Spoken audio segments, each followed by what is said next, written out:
মধ্যে যে আশা করা যায় কয়েক যুগের মধ্যেই মঙ্গল গ্রহে মানুষের বসবাস হবে। শুনতেছেন এরকম? কেন মঙ্গলে জমি কিনতেছে। এখন মানুষ যদি বসবাস করে মানুষের খাবারের দরকার আছে না নাই? কথা বলে না। খাবারের দরকার আছে। খাবার দরকার হলে চাষাবাদের দরকার আছে। তাহলে ওই চাষাবাদ করবে কেডা? আমাকেও আমরা যে করবো। এই জন্য মহাকাশ গবেষণায় আমরা একজন কৃষিবিদরে নিয়োগ দিছি। তাইলে বলেন নাসা অ্যাডভান্স না আমরা অ্যাডভান্স? এই হলো দেশের অবস্থা। যার যে কাম না তারে যদি সেই কাজ দিয়ে রাখে তাহলে ওই জায়গায় উন্নতি কঠিন কালেও সম্ভব নয়।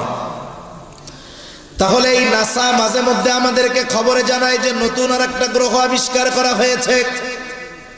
দুনিয়ার মানুষ এই খবর শ্রবণ করবার পরে অবাক হয়ে যায়, হতবাক হয়ে যায়।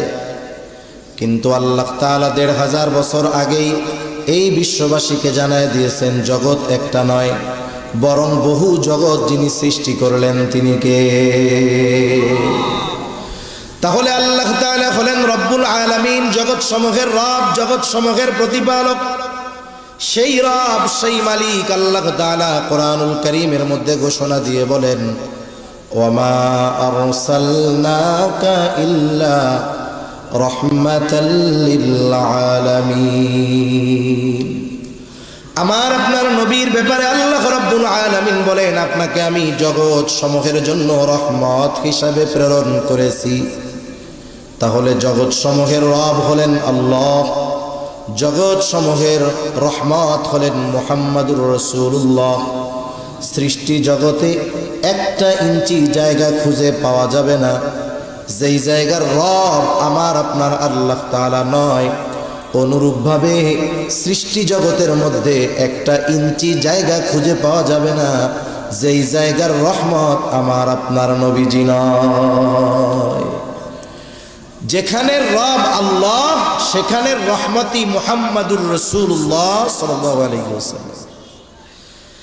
নবীজি রাহমাতুল লিল আলামিন হওয়ার কারণে সুবিধাজি শুধু মুমিনরা ভোগ করে তা নয়, কাফেররাও ভোগ করতেছে। কিয়ামত পর্যন্ত সব কাফেররা ভোগ করবে। নবীজি যখন ছিলেন তখনও কাফেররা নবীজির কারণে উপকৃত হয়েছে। হাদিস থেকে শোনাই আপনাদের। একবার আবু জেহেল নবীজির সামনে এসে আল্লাহ তাআলাকে শোনায় শোনায় দোয়া করতেছে, বলে আল্লাহ আপনি যদি সত্যই কোরআন মুহাম্মাদের উপরে নাজিল করে থাকেন তাহলে আমাদের উপরে পাথর বর্ষণ করেন অথবা যন্ত্রণাদায়ক শাস্তি দেন। আবু জেহেল নবীজিকে শোনায়া শোনায়া আল্লাহ তাআলার কাছে দোয়া করে। কথা হলো ওর যদি পাথর বর্ষণ নিতে মন চায়, যন্ত্রণাদায়ক শাস্তি নিতেই মন চায়, তাইলে নবীজিকে শ্রবণ করানোর দরকার কি? গোপনে আল্লাহর কাছে বললেই তো হলো, ঠিক না? নবীজিকে শোনায় আল্লাহ তাআলার কাছে বলতেছে, কেমন যেন বলে আল্লাহ সত্যই যদি আপনি কোরআন মুহাম্মাদের উপরে নাজিল করে থাকেন তাহলে আমাদের উপরে পাথর বর্ষণ করেন অথবা যন্ত্রণাদায়ক শাস্তি দেন। প্রথম কথা হলো আবু জেহেল এটা তো কাফের, আল্লাহ তাআলার কাছে দোয়া করে কেন? বলে যদিও এরা মুশরিক কিন্তু এরা আল্লাহ তাআলার অস্তিত্বে বিশ্বাসী ছিল। এ কথা আমার নয়, স্বয়ং আল্লাহ তাআলাই কোরআনুল কারীমের মধ্যে বলেন ওয়ালা ইন সাআলতাহুম মান খালাকাস সামাওয়াতি ওয়াল আরদ। আল্লাহ তাআলা বলেন আপনি যদি মক্কার মুশরিকদেরকে জিজ্ঞাসা করেন মান খালাকাস সামাওয়াতি ওয়াল আরদ, আসমান এবং জমিনের স্রষ্টা কে, আপনি যদি তাদের কাছে জানতে চান জিজ্ঞাসা করেন, আপনার এই প্রশ্নের জবাবে তারা কি বলবে? আল্লাহ তাআলা দুইটা তাকিদ যোগ করে বলেন লা ইয়াকুলুন্নাল্লাহ, অবশ্যই অবশ্যই তারা বলবে আসমান এবং জমিনের স্রষ্টা হলেন আল্লাহ। আল্লাহ তাআলা এক জায়গায় বলেন ওয়ালা ইন সাআলতাহুম মান নাযালা মিনাস সামাই মাআন ফাআহইয়া বিহিল আরদা বা'দা মাউতিহা লা ইয়াকুলুন্নাল্লাহ। আপনি যদি তাদের জিজ্ঞাসা করেন মান নাযালা মিনাস সামাই মাআ, কে আসমান হতে পানি বর্ষণ করে, কে বৃষ্টি দেয়, শুধু তাই না ফাআহইয়া বিহিল আরদা বা'দা মাউতিহা, ওই বর্ষিত পানির দ্বারা কে মৃত জমিনকে পুনরুজ্জীবিত করে, অর্থাৎ শুকনা ফেটে চাষাবাদের অনুপযুক্ত ওই জমিনটাকে কে বৃষ্টির পানির মাধ্যমে চাষাবাদের উপযুক্ত করে তোলে? ওরা ওদের দেবদেবীদের কথা বলবে না। এই প্রশ্নের জবাবে কি বলবে? লা ইয়াকুলুন্নাল্লাহ, অবশ্যই অবশ্যই তারা বলবে এগুলো যিনি করেন তিনি কে? আল্লাহই বৃষ্টি দেন, আল্লাহ তাআলাই এই অনুর্বর জমিনের মধ্যে উর্বরতা দান করেন। আল্লাহ তাআলা আর এক জায়গায় বলেন, ওয়ালা ইন সাআলতাহুম মান খালাকাহুম লা ইয়াকুলুন্নাল্লাহ। আপনি যদি মক্কার মুশরিকদের কাছে জানতে চান, জিজ্ঞাসা করেন তাদেরকে কে সৃষ্টি করেছে, আমাদের দেশ সহ গোটা দুনিয়ায় বিপুল সংখ্যক মানুষ আছে যারা নাস্তিক, স্রষ্টায় অবিশ্বাসী। তারা বলে স্রষ্টা বলে কিছুই নাই, নাউজুবিল্লাহ কন। কিন্তু মক্কার মুশরিকদেরকে যদি জিজ্ঞাসা করা হয়, তারা জবাবে কি বলবে? যে তোমাদেরকে সৃষ্টি করেছে। ওরা বলবে না আমরা প্রাকৃতিকভাবে এমনিতেই সৃষ্টি হয়ে গেছি, বরং আল্লাহ তাআলা বলেন আপনার এই প্রশ্নের জবাবেও তারা বলবে লা ইয়াকুলুন্নাল্লাহ, অবশ্যই অবশ্যই আমাদের স্রষ্টা হলেন আল্লাহ। তাহলে মক্কার মুশরিকরা এরা আল্লাহর অস্তিত্বে বিশ্বাসী ছিল, তবে আল্লাহ তাআলার সাথে এমন কিছু শিরক তারা করতো আল্লাহর সাথে, যেগুলোর কারণে তাদের এই বিশ্বাস মূল্যহীন হয়ে গেছে, কোনো দাম নেই। আবার নবীজি আর এক হাদিসের মধ্যে বলেন, আবু জেহেল আল্লাহ তাআলার কাছে দোয়া করেছে, আল্লাহ তাআলা আবু জেহেলের দোয়াও কবুল করেছে।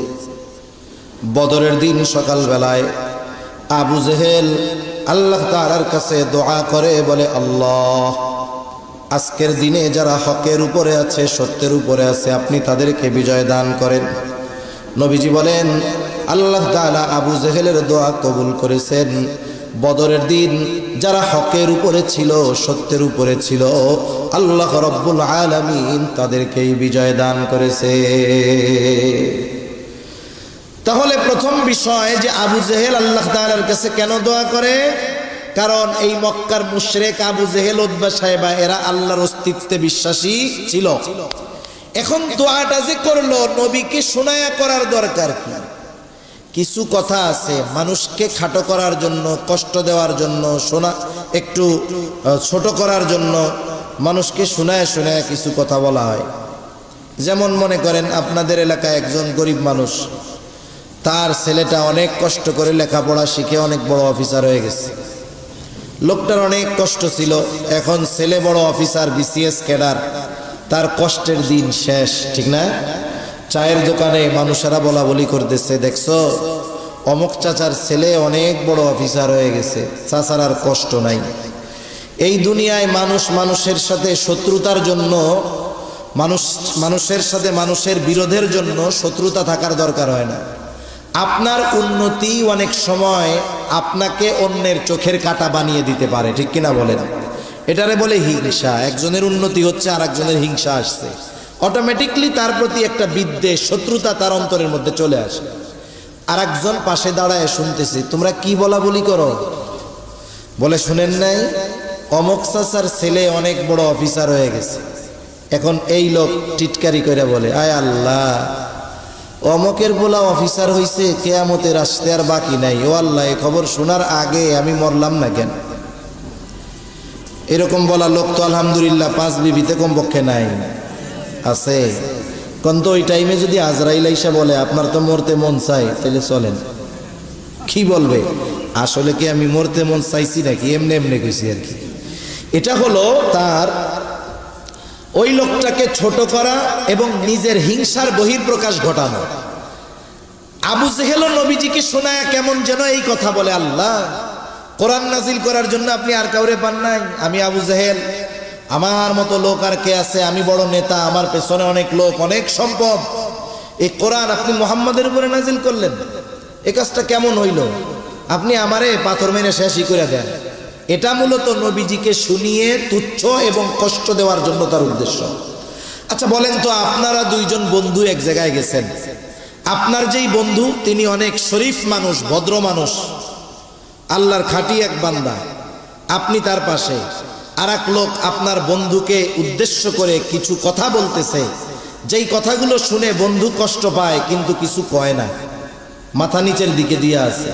আপনি তো আর বন্ধুর মতো নরম দরম না। এখন বলেন তো, আপনার বন্ধুকে উদ্দেশ্য করে এই রকম তির্যক মার্কা কথা, খোসা মারা কথা, কষ্ট দেওয়ার কথা কেউ যদি বলে, আপনি চুপ করে শুনবেন না প্রতিবাদ করবেন? নবীজি আবু জেহেলের এই কথায় কিছু বলে না, কিন্তু আল্লাহ রাব্বুল আলামিন আবু জেহেলের এই কথার জবাব পাঠায় দিলেন। আল্লাহ তাআলা ওহী নাজিল করে জানায় দেন, আল্লাহ তাআলা কেমন যেন বলেন, ও আবু জেহেল, তোমরা যা বলো, তোমরা যা করো, তাতে তোমরা তো ওই রকম শাস্তির উপযুক্ত। তবে তোমাদের এত অবাধ্যতার পরেও, সীমা লঙ্ঘনের পরেও কেন আমি তোমাদের শাস্তি দেই না শুনা নাও। এই কথাটাই কেমন যেন নবীজির জবান দিয়ে আবু জেহেলকে আল্লাহ শোনায় দেন। আল্লাহ তাআলা বলেন, ওয়ামা কানাল্লাহু লিয়ুআযযিবাহুম ওয়া আনতা ফীহিম। আল্লাহ তাআলা বলেন, আপনি যতক্ষণ তাদের মধ্যে আছেন, শুধুমাত্র আপনার সম্মানার্থে আমি তাদেরকে আযাব দিব না। ওরা আযাবের উপযুক্ত, কিন্তু দেই না কেন? কারণ আপনি তো পৃথিবীতে আছেন। বলেন তো, পৃথিবীতে এমন একটা ইঞ্চি জায়গা আছে যেই জায়গার রহমত নবী না আছে? তাহলে যেখানে নবী আছেন ওখানে আল্লাহ তাআলা কেমন করে গজব দিবেন? অতীতেও আল্লাহ তাআলা যখন কোথাও কোনো নবীর উম্মতকে গজব দিতে চেয়েছেন, আগে ওই নবীকে তার এলাকা থেকে সরায় নিয়েছেন, এরপরে গজব দিয়েছেন। কিন্তু আমার আপনার নবী তো রহমাতুল লিল আলামিন। আমার আপনার নবী রহমাতুল লিল আলামিন হওয়ার কারণে পৃথিবীর এমন কোনো জায়গা নাই যেই জায়গার রহমত তিনি নন। শুধুমাত্র এই কারণে নবীজি বর্তমান, এই কারণে আবু জেহেল, উতবা, সাইবা এমন আচরণ করার পরেও শুধুমাত্র নবীজির খাতিরেই আল্লাহ তাআলা তাদেরকে শাস্তি দেন না। অনেক সময় আমার আপনার আপনজন, প্রিয়জন অপরাধ করে, একটা মজলিসের মধ্যে অপরাধ করছে, ওর কাজকর্ম দেখা মনে চাইতেছে ওরে ধইরা পিটাই, কিন্তু ওইখানে অনেক সম্মানিত ব্যক্তি আছে, ওনাদের সম্মানের দিকে তাকাইয়া ওরে আর পিটাই না। এবার সবাই যখন চইলা যায়, কি বলি, তোরে আজকে সাইজি করে দিতাম খালি যদি অমকে না থাকতো এইখানে, ঠিক কিনা বলেন? তাহলে সম্মানিত ব্যক্তির কারণে শাস্তি থেকে বেঁচে যায় অনেক সময় মানুষ। অনুরূপভাবে নবীজির কারণে কাফেররাও শাস্তির মতো কর্ম করার পরেও আল্লাহ তাআলা নগদে তাদের শাস্তি দেন নাই। এজন্য কাফেররাও নবীজির দ্বারা উপকৃত হয়েছে। আর মুমিনদের জন্য তো নবীজি বিশেষ অনুগ্রহ, এ কথা তো আল্লাহ তাআলা আগেই জানায় দিয়েছেন। কিন্তু নবীজির সব উম্মতের প্রতি নবীজির মহব্বত, মায়া, দয়া, ভালোবাসা ছিল। প্রত্যেকটা উম্মতের জন্য নবীজির মায়া ছিল। কেমন মায়া? আব্দুল্লাহ ইবনে আমর ইবনুল আস রাদিয়াল্লাহু তাআলা আনহু থেকে বর্ণিত, তিনি বলেন, সাহাবায়ে কেরাম মজলিসের মধ্যে বসা, হঠাৎ করে নবীজি কোরআনুল কারীম থেকে তিলাওয়াত করতেছেন। তিনি বলেন, আন্নান নাবিয়্যা সাল্লাল্লাহু আলাইহি ওয়াসাল্লাম তাআলা মা কাওলাল্লাহি আযজা ওয়া জাল্লা ফি ইব্রাহিম আলাইহিস সালাম। নবীজি কোরআনুল কারীম থেকে তিলাওয়াত করলেন, আল্লাহ রাব্বুল আলামিন যা ইব্রাহিম আলাইহিস সালামের ব্যাপারে কোরআনুল কারীমের মধ্যে নাজিল করেছেন। কি নাজিল করেছে? আল্লাহ তাআলা সূরা ইব্রাহিম 13তম পারার মধ্যে আল্লাহ তাআলা জানায় দেন, ইব্রাহিম আলাইহিস সালাম তার গুনাহগার উম্মতের জন্য ক্ষমা চাইয়া আল্লাহ তাআলার কাছে দোয়া করেছে। সেই দোয়ার খবর আল্লাহ তাআলা কোরআনে জানায় দিয়েছেন, নবীজি সেইটা তিলাওয়াত করেছেন। কি দোয়া? আল্লাহ তাআলা জানায় দেন ইব্রাহিম আলাইহিস সালামের দোয়া, রব্বি ইন্নাহুন্না আদলালনা কাসীরাম মিনান নাস ফামান তাবিআনি ফাইন্নাহু মিন্নি ওয়া মান আসানি ফাইন্নাকা গফুরুর রহিম। ইব্রাহিম আলাইহিস সালাম দোয়া করতেছে, বলে, রব ইন্নাহুন্না আদলালনা কাসীরাম মিনান নাস, এই মূর্তিগুলা, এই প্রতিমাগুলো অধিকাংশ মানুষকে পথচ্যুত করে ফেলছে, পথভ্রষ্ট করে ফেলছে। ফামান তাবিআনি ফাইন্নাহু মিন্নি, তবে যারা আমার আনুগত্য করেছে তারা তো আমার দলভুক্ত। ওয়ামান আসানি ফাইন্নাকা গফুরুর রহিম। আর যারা আমার আনুগত্য করে নাই, কেমন যেন ইব্রাহিম আলাইহিস সালাম বলতে চায়, আল্লাহ এরা যদিও আমার আনুগত্য করে নাই তথাপি আমারই উম্মত, ফাইন্নাকা গফুরুর রহিম, আপনি তো গফুর, আপনি তো রহিম। কেমন যেন ইব্রাহিম আলাইহিস সালাম বলতেছে, আল্লাহ আপনি তো গফুর, আপনি তো রহিম, আপনি তো অতিশয় ক্ষমাশীল, পরম দয়ালু, আপনি আমার এই গুনাহগার উম্মত গুলাকেও চাইলে মাফ কইরা দিতে পারে। وقال عيسى عليه السلام إن تعذبهم فإنهم عبادك। ঈসা আলাইহিস সালাম তার উম্মতের জন্য আল্লাহ তাআলার কাছে দোয়া করে বলে, ইন তুআযিবুহুম ফাইন্নাহুম ইবাদুক, আপনি যদি তাদেরকে শাস্তি দেন তারা তো আপনারই বান্দা। ওয়া ইন তাগফির লাহুম ফাইন্নাকা আনতাল আজিজুল হাকীম, আর আপনি যদি তাদেরকে ক্ষমা কইরা দেন, মাফ কইরা দেন, আপনি তো আজিজ, আপনি তো হাকিম, আপনি মহাপরাক্রমশালী, মহাপ্রজ্ঞাময়। কেমন যেন ঈসা আলাইহিস সালাম বলে, আল্লাহ আপনার এই গুনাহগার বান্দা, আমার এই গুনাহগার উম্মত গুলাকে আপনি মাফ কইরা দেন। উম্মত পাপী হোক আর নেককার হোক, সব উম্মতের প্রতি প্রত্যেকটা নবীর মায়া, মোহব্বত, ভালোবাসা আছে না নাই? আছে। বরং অনেক সময় তো এমন হয় যে ভালো তার চাইতে খারাপটার জন্য চিন্তা বেশি থাকে। আপনি কার জন্য চিন্তা করেন? যারে মোহাব্বত করেন তার ভালোর জন্যই তো চিন্তা করবেন নাকি? প্রত্যেকটা নবী তার উম্মতকে ভালোবাসে, প্রত্যেকটা নবী তার উম্মতকে ভালোবাসে, উম্মত গুনাহগার হোক আর নেককার হোক। যেমন একটা মোরকের যদি 3টা সন্তান থাকে, 2টা সন্তান ভালো, ছোট সন্তানটা খারাপ, প্রথম 2টা খুব ভালো কিন্তু ছোটটা খুব খারাপ। বলেন তো মা বাবা ভালো 2টা নিয়ে চিন্তা বেশি করে নাকি খারাপটা নিয়ে বেশি করে? যখন আল্লাহ তাআলার কাছে দোয়া করে, বলেন তো খারাপটার জন্য বেশি দোয়া করে নাকি ভালোটার জন্য বেশি দোয়া করে? আল্লাহ তাআলার কাছে বারবার বলে, আল্লাহ মারা যাওয়ার আগে যদি এই ছেলেটাকে ভালো দেইখা মরতে পারতাম তাহলে শান্তি পাইতাম। এখন কথা হলো সন্তান তো খারাপ, এইটার জন্য চিন্তাকে বেশি কেন? এইটার জন্য দোয়া বেশি করে কেন? বলে যতই খারাপ হোক এটা তো সন্তান, এই কারণে খারাপ হইলেও তার প্রতি মোহাব্বত, ভালোবাসা আছে না নাই? এখন বাস্তবতা হলো আমার আপনার মা বাবা আমাকে আপনাকে যত বেশি ভালোবাসে তার চাইতে নবীজি আমাকে আপনাকে বেশি ভালোবাসে। বাস্তবে আমাকে আপনাকে ভালোবাসে কে? জবাব হলো মুসিবতে পাশে থাকে যে। আপনাকে আমাকে ভালোবাসে কিন্তু বিপদের সময় পাশে নাই, এমন ভালোবাসার মানুষের আমাদের দরকার নাই, ঠিক কিনা কর? আল্লাহর কসম করে বলি, এই দুনিয়ার মুসিবত এটা কোনো মুসিবত নয়, আসল মুসিবত হলো কিয়ামতের দিন।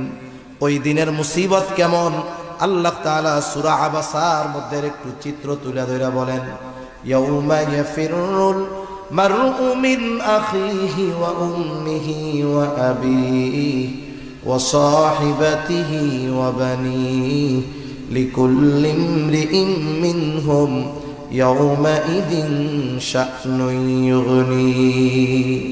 আল্লাহ তাআলা বলেন কিয়ামতের দিন ভাই ভাইয়ের থেকে পলায়ন করবে, ওয়া উম্মিহি ওয়া আবিহি, পিতা মাতার থেকে পলায়ন করবে, ওয়া সাহিবাতিহি ওয়া বানিহি, স্ত্রী সন্তানদের থেকে পলায়ন করবে।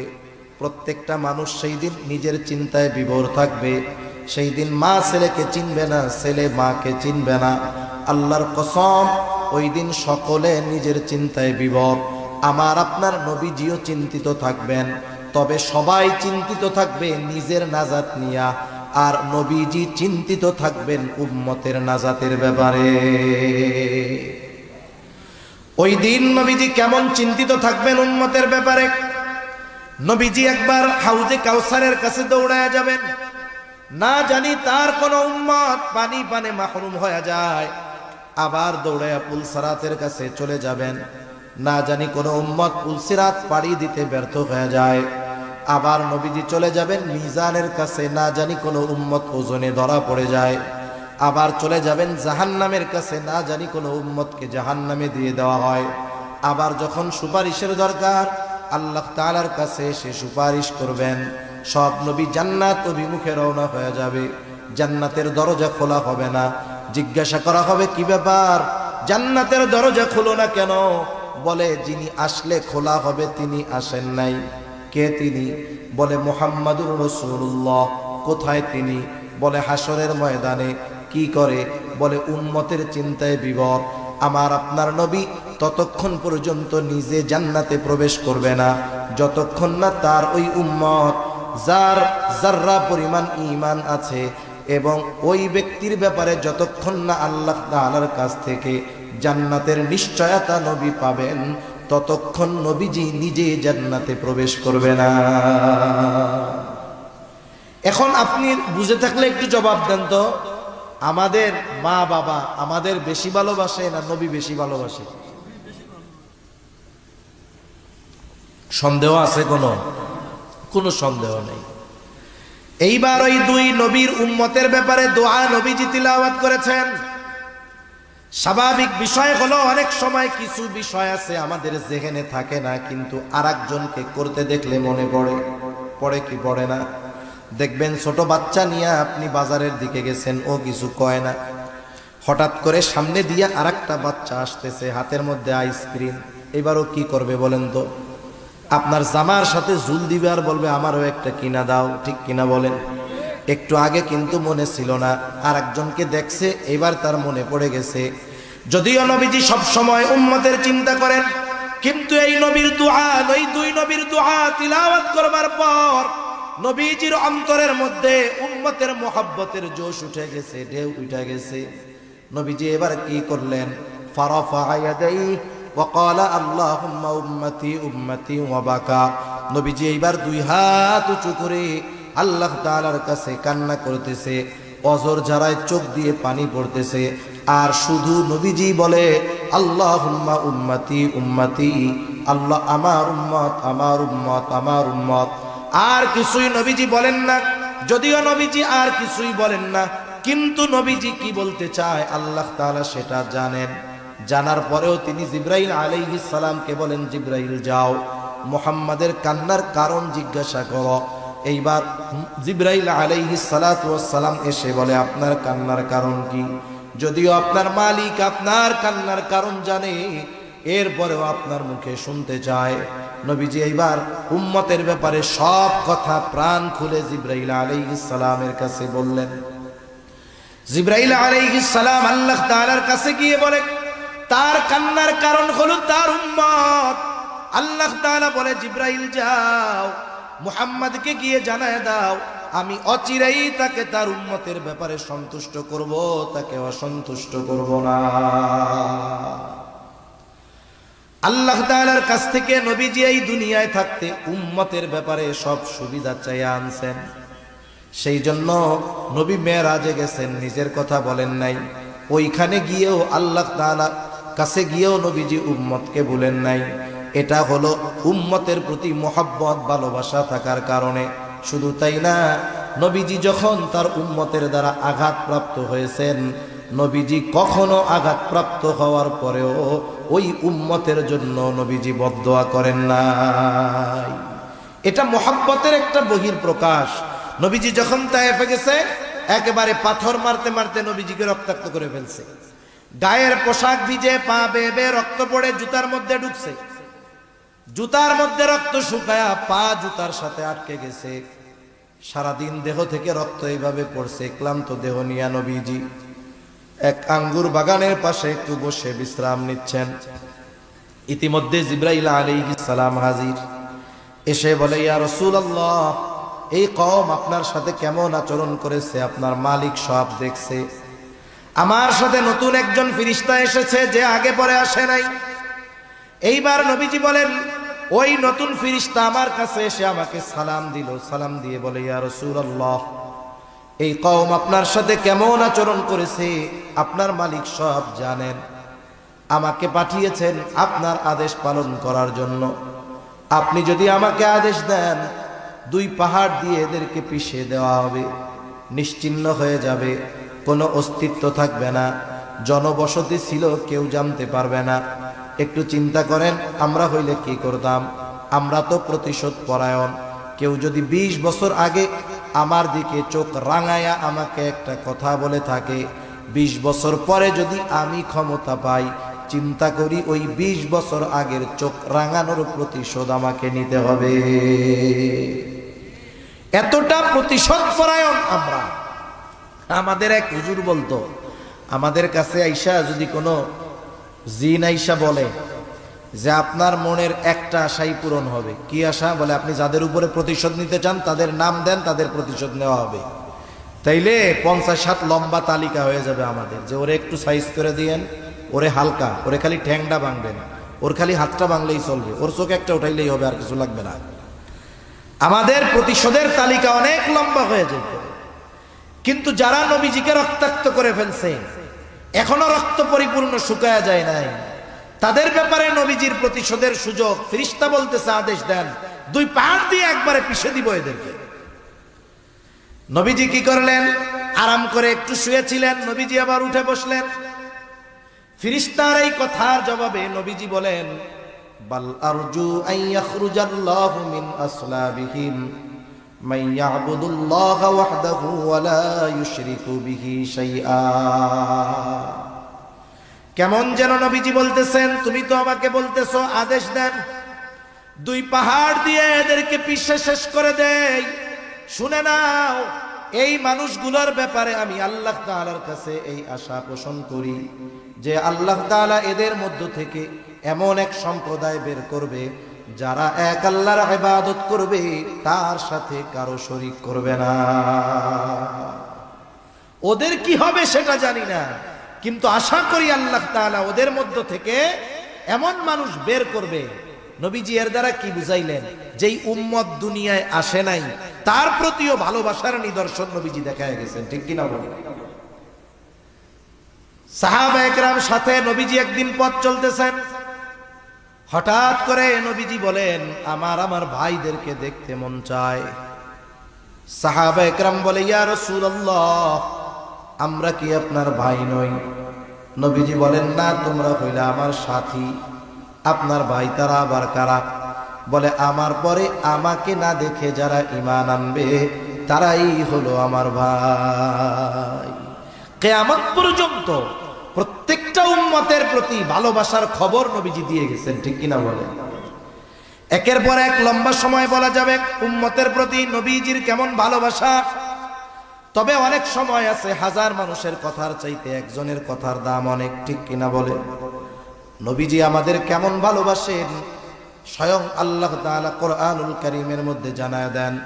আল্লাহ তাআলা বলেন, লাকাদ জাআকুম রাসূলুম মিন আনফুসিকুম আজিজুন আলাইহি মা আনিতুম হারিসুন আলাইকুম বিল মুমিনিনা রাউফুর রহিম।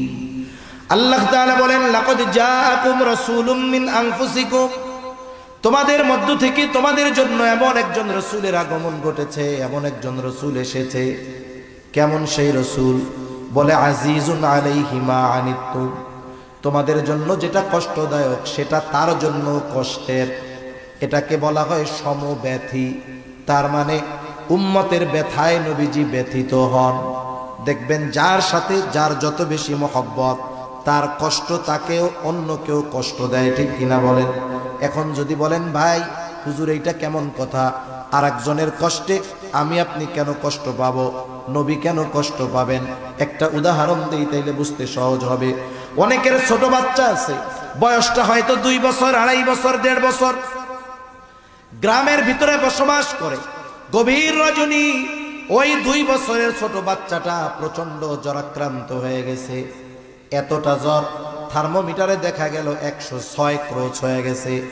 এই জ্বরের তীব্রতার কারণে ছোট বাচ্চাটা বারবার চিৎকার করতেছে, সেন্সলেস হয়ে যাওয়ার মতো অবস্থা, কষ্টের আওয়াজ তার মুখ দিয়ে বের হচ্ছে। এই বাচ্চা কেমন যেন অজ্ঞান হয়ে যাওয়ার মতো অবস্থা, জ্বরে তার প্রচন্ড কষ্ট। ওই অবস্থায় ডাক্তারের কাছেও নিয়ে যাওয়ার উপায় নাই, ফার্মেসিও খোলা নাই। ওই অসুস্থ বাচ্চার পাশে মা বাবা বসে আছে। বলেন তো, ওই অসুস্থ বাচ্চা জ্বরের কারণে যত কষ্ট পায় তার চাইতে তার মা বাবা কষ্ট বেশি কম পায় না, বেশি পায়। নিঃসন্দেহে মা বাবা কষ্ট বেশি পায়। কেন? বলে এটা মোহাব্বতের কারণে, ভালোবাসার কারণে। তাহলে সন্তানের প্রতি ভালোবাসার কারণে যদি সন্তানের কষ্ট মা বাবা অনুভব করে, উম্মতের প্রতি ভালোবাসার কারণে উম্মতের কষ্ট নবীজি অনুভব করে। সুবহানাল্লাহ। কেমন নবী! এই জন্য আল্লাহ তাআলা বলেন তিনি হলেন আজিজ। 2 নাম্বার, হারিসুন আলাইকুম, তিনি তোমাদের জন্য কল্যাণকামী। নবীজি কেমন কল্যাণকামী একটা হাদিস থেকে শোনাই। নবীজি বলেন আল্লাহ তাআলা প্রত্যেকটা নবীকে বিশেষ একটা দোয়া তার উম্মতের ব্যাপারে করার সুযোগ দিয়েছে এবং এই দোয়া কবুল হওয়ার নিশ্চয়তা আল্লাহ তাআলা দিয়েছেন। সব নবী এই উম্মতের ব্যাপারে দোয়াটা দুনিয়ায় করে ফেলছে, আমি এই দোয়াটা সংরক্ষণ করে রাখছি, দুনিয়ায় করি নাই। কেন? নবীজি বলেন কিয়ামতের দিন এই দোয়াটা আমি আমার উম্মতের ব্যাপারে সুপারিশ হিসাবে আল্লাহ তাআলার কাছে করব। কারণ ওইটা দুনিয়ায় না করে ওই সময় করলে উম্মতের কল্যাণ হবে, এই জন্য নবী দুনিয়ায় না করে আখিরাতের জন্য রেখে দিয়েছেন। এরপরে আল্লাহ তাআলা বলেন বিল মুমিনিনা রাউফুর রহিম। শুরুতেই আমরা বলেছিলাম আল্লাহ তাআলা বলেছেন এই রাসূল হলেন মুমিনদের জন্য বিশেষ অনুগ্রহ। এই জন্য আল্লাহ তাআলা স্পেশাল ভাবে মুমিনদের প্রতি নবীজির মায়া কেমন সেই কথাটা তুলে ধরেন। মনে করেন আপনার একটা ছেলে আছে, আপনার ছেলেটার বয়স 4, 5, 6, 7 বছর। আপনার একজন মেহমান আপনার বাসায় বেড়াতে আসছে। এইবার আপনার ছেলের সাথে তার মারামারি হইছে যে কোনো একটা বিষয় নিয়ে। বলেন তো আপনি মার দিবেন কারে? আত্মীয়র বাচ্চাকে নাকি নিজের বাচ্চাকে? নিজের বাচ্চারে পিটানি দিবেন না? অপরাধ আত্মীয়র বাচ্চার, এরপরেও পিটানি দিবেন কারে? এর অর্থ কি এই নাকি যে আপনি আপনার ছেলেরে ওই ছেলের চাইতে কম ভালোবাসেন? বিষয়টা কি এরকম? বিষয়টা কিন্তু এরকম না। আপনি যদিও তাকে শাসন করছেন, মার দিয়েছেন, কিন্তু ভালো আপনি তাকে বেশি বাসেন। এই জন্য উম্মত যখন ইমানদার হয় তার প্রতি নবীজির ভালোবাসাও স্পেশাল হয়। কেমন ভালোবাসা নবীজির উম্মতের প্রতি যারা ইমানদার! আল্লাহ তাআলা সেই কথাই বলেন এই রাসূল হলেন বিল মুমিনিনা রাউফুর রহিম। তিনি হলেন মুমিনদের জন্য রাউফ, মুমিনদের জন্য রহিম। আল্লাহ তাআলার অনেকগুলো গুণবাচক নাম আছে। এই নামগুলোর মধ্যে অন্যতম 2টা নাম হলো রাউফ আর রহিম। বলেন তো দুনিয়ার কোন মাখলুক রাউফুর রহিম হতে পারে নাকি? দুনিয়ার কোন মানুষ রাউফুর রহিম হতে পারে না। দুনিয়ার কোন মানুষ রাউফুর রহিম হতে পারে না। কেউ যদি দাবি করে যে সে রাউফুর রহিম, আবার কেউ যদি কাউকে বলে যে সে এক ব্যক্তি রাউফুর রহিম, যে বলবে সেও বেঈমান, যে নিজেকে দাবি করবে সেও বেঈমান। ঠিক কিনা বলেন? আল্লাহ রাব্বুল আলামিনের অন্যতম গুণবাচক 2টি নাম হলো রাউফুর রহিম, অতি সদয় পরম দয়ালু। কে? জোরে বলেন তো। আল্লাহ তাআলা করেন অতি সদয় পরম দয়ালু রাউফুর রহিম। ওই আল্লাহ উম্মতের প্রতি, ইমানদার উম্মতের প্রতি নবীজির কেমন ভালোবাসা এই বিষয়টা বোঝাতে গিয়ে, প্রকাশ করতে গিয়ে স্বয়ং নিজের সাথের যেই শব্দ রাউফুর রহিম, এটা নবীজির শানে আল্লাহ তাআলা ব্যবহার করেছে। আল্লাহ কেমন যেন বলতেছে এই নবী কেমন নবী জানো? সে তার মুমিন উম্মতদের ব্যাপারে হলো রাউফুর রহিম, অতি সদয় পরম দয়ালু। সুবহানাল্লাহ। একটু যদি হৃদয় দিয়ে বুঝে থাকেন, এটা বুঝতে কঠিন হবে বলে আমার মনে হয় না যে ইমানদার উম্মতের প্রতি নবীজির ভালোবাসা কত বেশি। সুবহানাল্লাহ। এখন এই ইমানদার উম্মত আমাদের উপরে নবীজির এই মায়া, মোহাব্বত, ভালোবাসা এর কদর আমরা কতটুকু করতে পারলাম সেই হিসাবও আমাদের করার দরকার আছে না নাই? আপনাকে যে ভালোবাসে আপনি নিঃসন্দেহে তার জন্য অগ্রসর হবেন, তার বিপদে পাশে দাঁড়াবেন, তার কল্যাণকামী হবেন। নবীজি তো আমাদের আমাদের জীবনের চাইতে বেশি ভালোবাসে। আমি আপনি আমার আপনার নাজাতের ব্যাপারে যতটা না চিন্তিত, তার চাইতে নবীজি আমাদের নাজাতের ব্যাপারে বেশি চিন্তিত, ঠিক কিনা? সেই নবীর প্রতি আমাদের মোহাব্বত ভালোবাসাও সর্বোচ্চ হওয়ার দরকার। যিনি আমাকে আমার জীবনের চাইতে বেশি ভালোবাসেন, আমাকেও তাকে আমার জীবনের চাইতে বেশি ভালোবাসতে হবে। নবীজিকে ভালোবাসা এটা মুমিনের ঈমান। নবীজিকে ভালোবাসা ব্যতীত কেউ ঈমানদার হতে পারবে না। এই জন্য নবীজিও বলেন, লা ইউমিনু আহাদুকুম হাত্তা আকুনা আহাব্বা ইলাইহি মিন ওয়ালিদিহি ওয়া ওয়ালাদিহি ওয়ান নাসি আজমাইন। নবীজি বলেন, তোমাদের মধ্যে কেউ ততক্ষণ পর্যন্ত মুমিন হতে পারবে না যতক্ষণ না সে তার পিতা মাতা সন্তান সন্ততি এক কথায় সকলের চাইতে আমি নবীকে বেশি ভালোবাসবে। তাহলে আমাকে আপনাকে সবচাইতে বেশি ভালোবাসতে হবে নবীকে। এটা হলো মুমিনের ঈমানের দাবি। এখন কথা হলো, নবীজিকে কেমন করে ভালোবাসবো? নবীজিকে তো আমরা সামনে পাই নাই। আবু বকর নবীজিকে সামনে পেয়েছে। আবু বকর নিজের সব সম্পদ নবীজির খেদমতে নিয়ে আসছে। তালহা নবীজিকে সামনে পেয়েছে। উহুদের ময়দানে তালহা নিজের বুকটাকে নবীর জন্য ডাল বানায় দিয়েছে। আমরা তো নবীজিকে সামনে পাই নাই, কেমনে ভালোবাসবো?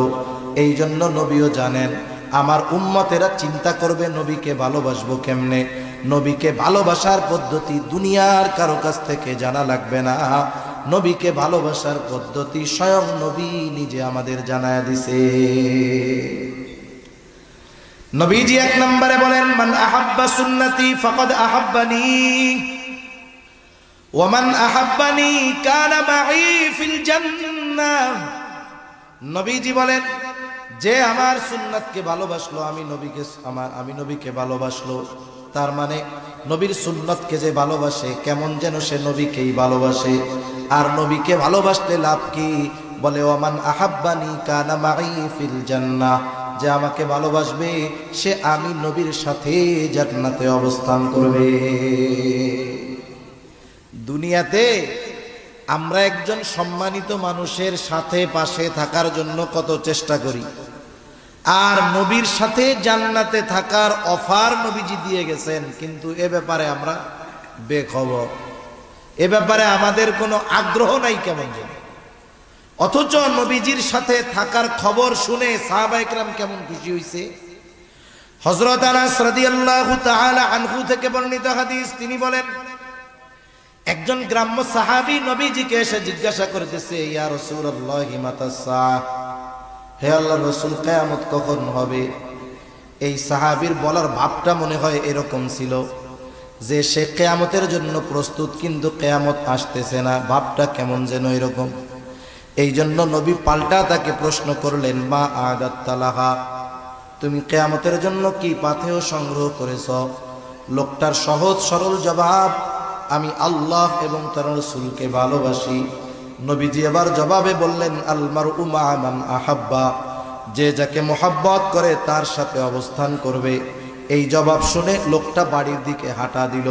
চিন্তা করেন, প্রশ্ন ছিল কি, শেষ জবাবটা হইল কি? প্রশ্ন শুরু হইছে কিয়ামত কখন হবে, আর জবাব হইল যে যাকে মোহাব্বত করে তার সাথে অবস্থান করবে। তার মানে প্রশ্নকারীরও অন্য কিছু জানার উদ্দেশ্য ছিল। অনেক সময় জানার উদ্দেশ্য একটা, কিন্তু প্রশ্ন করে আর একটা। তা যাই হোক, হযরত আনাস রাদিয়াল্লাহু তাআলা আনহু বলেন, নবীজির মুখে এই কথা শুনে আমরা এতটা খুশি হয়েছি যে ইসলাম গ্রহণের পরে আর কোনো কথায় আমরা এতটা খুশি হই না। তাহলে নবীর সাথে জান্নাতে থাকার অফার আছে যদি নবীর সুন্নাতকে মহব্বত করি। এখন কথা হলো, নবীর সাথে যদি থাকতে হয় আগে জান্নাতে যাইতে হবে। জান্নাতে তো যাইতে হবে, এরপরে না সাথে থাকা। জান্নাতে কি আমল করলে যাওয়া যাবে? নবীজি সেটাও জানায় দিয়ে বলেন, নবীজি বলেন, কুল্লু উম্মতি ইয়াদখুলুনাল জান্নাতা ইল্লা মান আবা। নবী বলেন, আমার সব উম্মত জান্নাতে প্রবেশ করবে, আবা উম্মত ছাড়া। প্রশ্ন করা হলো, আবা উম্মত কারা? নবীজি বলেন, মান আতাআনি দাখালাল জান্নাহ ওয়া মান আসানি ফাকাদ আবা। নবীজি বলেন যে আমার আনুগত্য করবে সে জান্নাতে প্রবেশ করবে, যে আমার আনুগত্য করবে না আবা উম্মত সে জাহান্নামে প্রবেশ করবে। সেইটা হলো আবা উম্মত। এজন্য দুই হাদিসের সমন্বয় যদি আসে, নবীর মুহাব্বতকে, নবীর সুন্নাতকে মুহাব্বতের সাথে যারা অনুসরণ করবে এরাই নবীর সাথে জান্নাতে অবস্থান করবে, ঠিক কিনা বলেন? এজন্য আমরা আমাদের জীবনকে নবীজির আলোকে, সুন্নাতের আলোকে সাজাবো। বলা যায় না হায়াত কখন শেষ হয়ে যায়, বলা যায়? কথা আমার শেষের দিকে, নবীজির সাথে জান্নাতে থাকতে পারা এটা তো বড় সুখবর, এটার চাইতে বড় সুসংবাদ আর কিছুই হতে পারে না। হায়াত কখন শেষ হয়ে যায় বলা যায় না, কোন সময় মৃত্যু চলে আসে বলা যায়।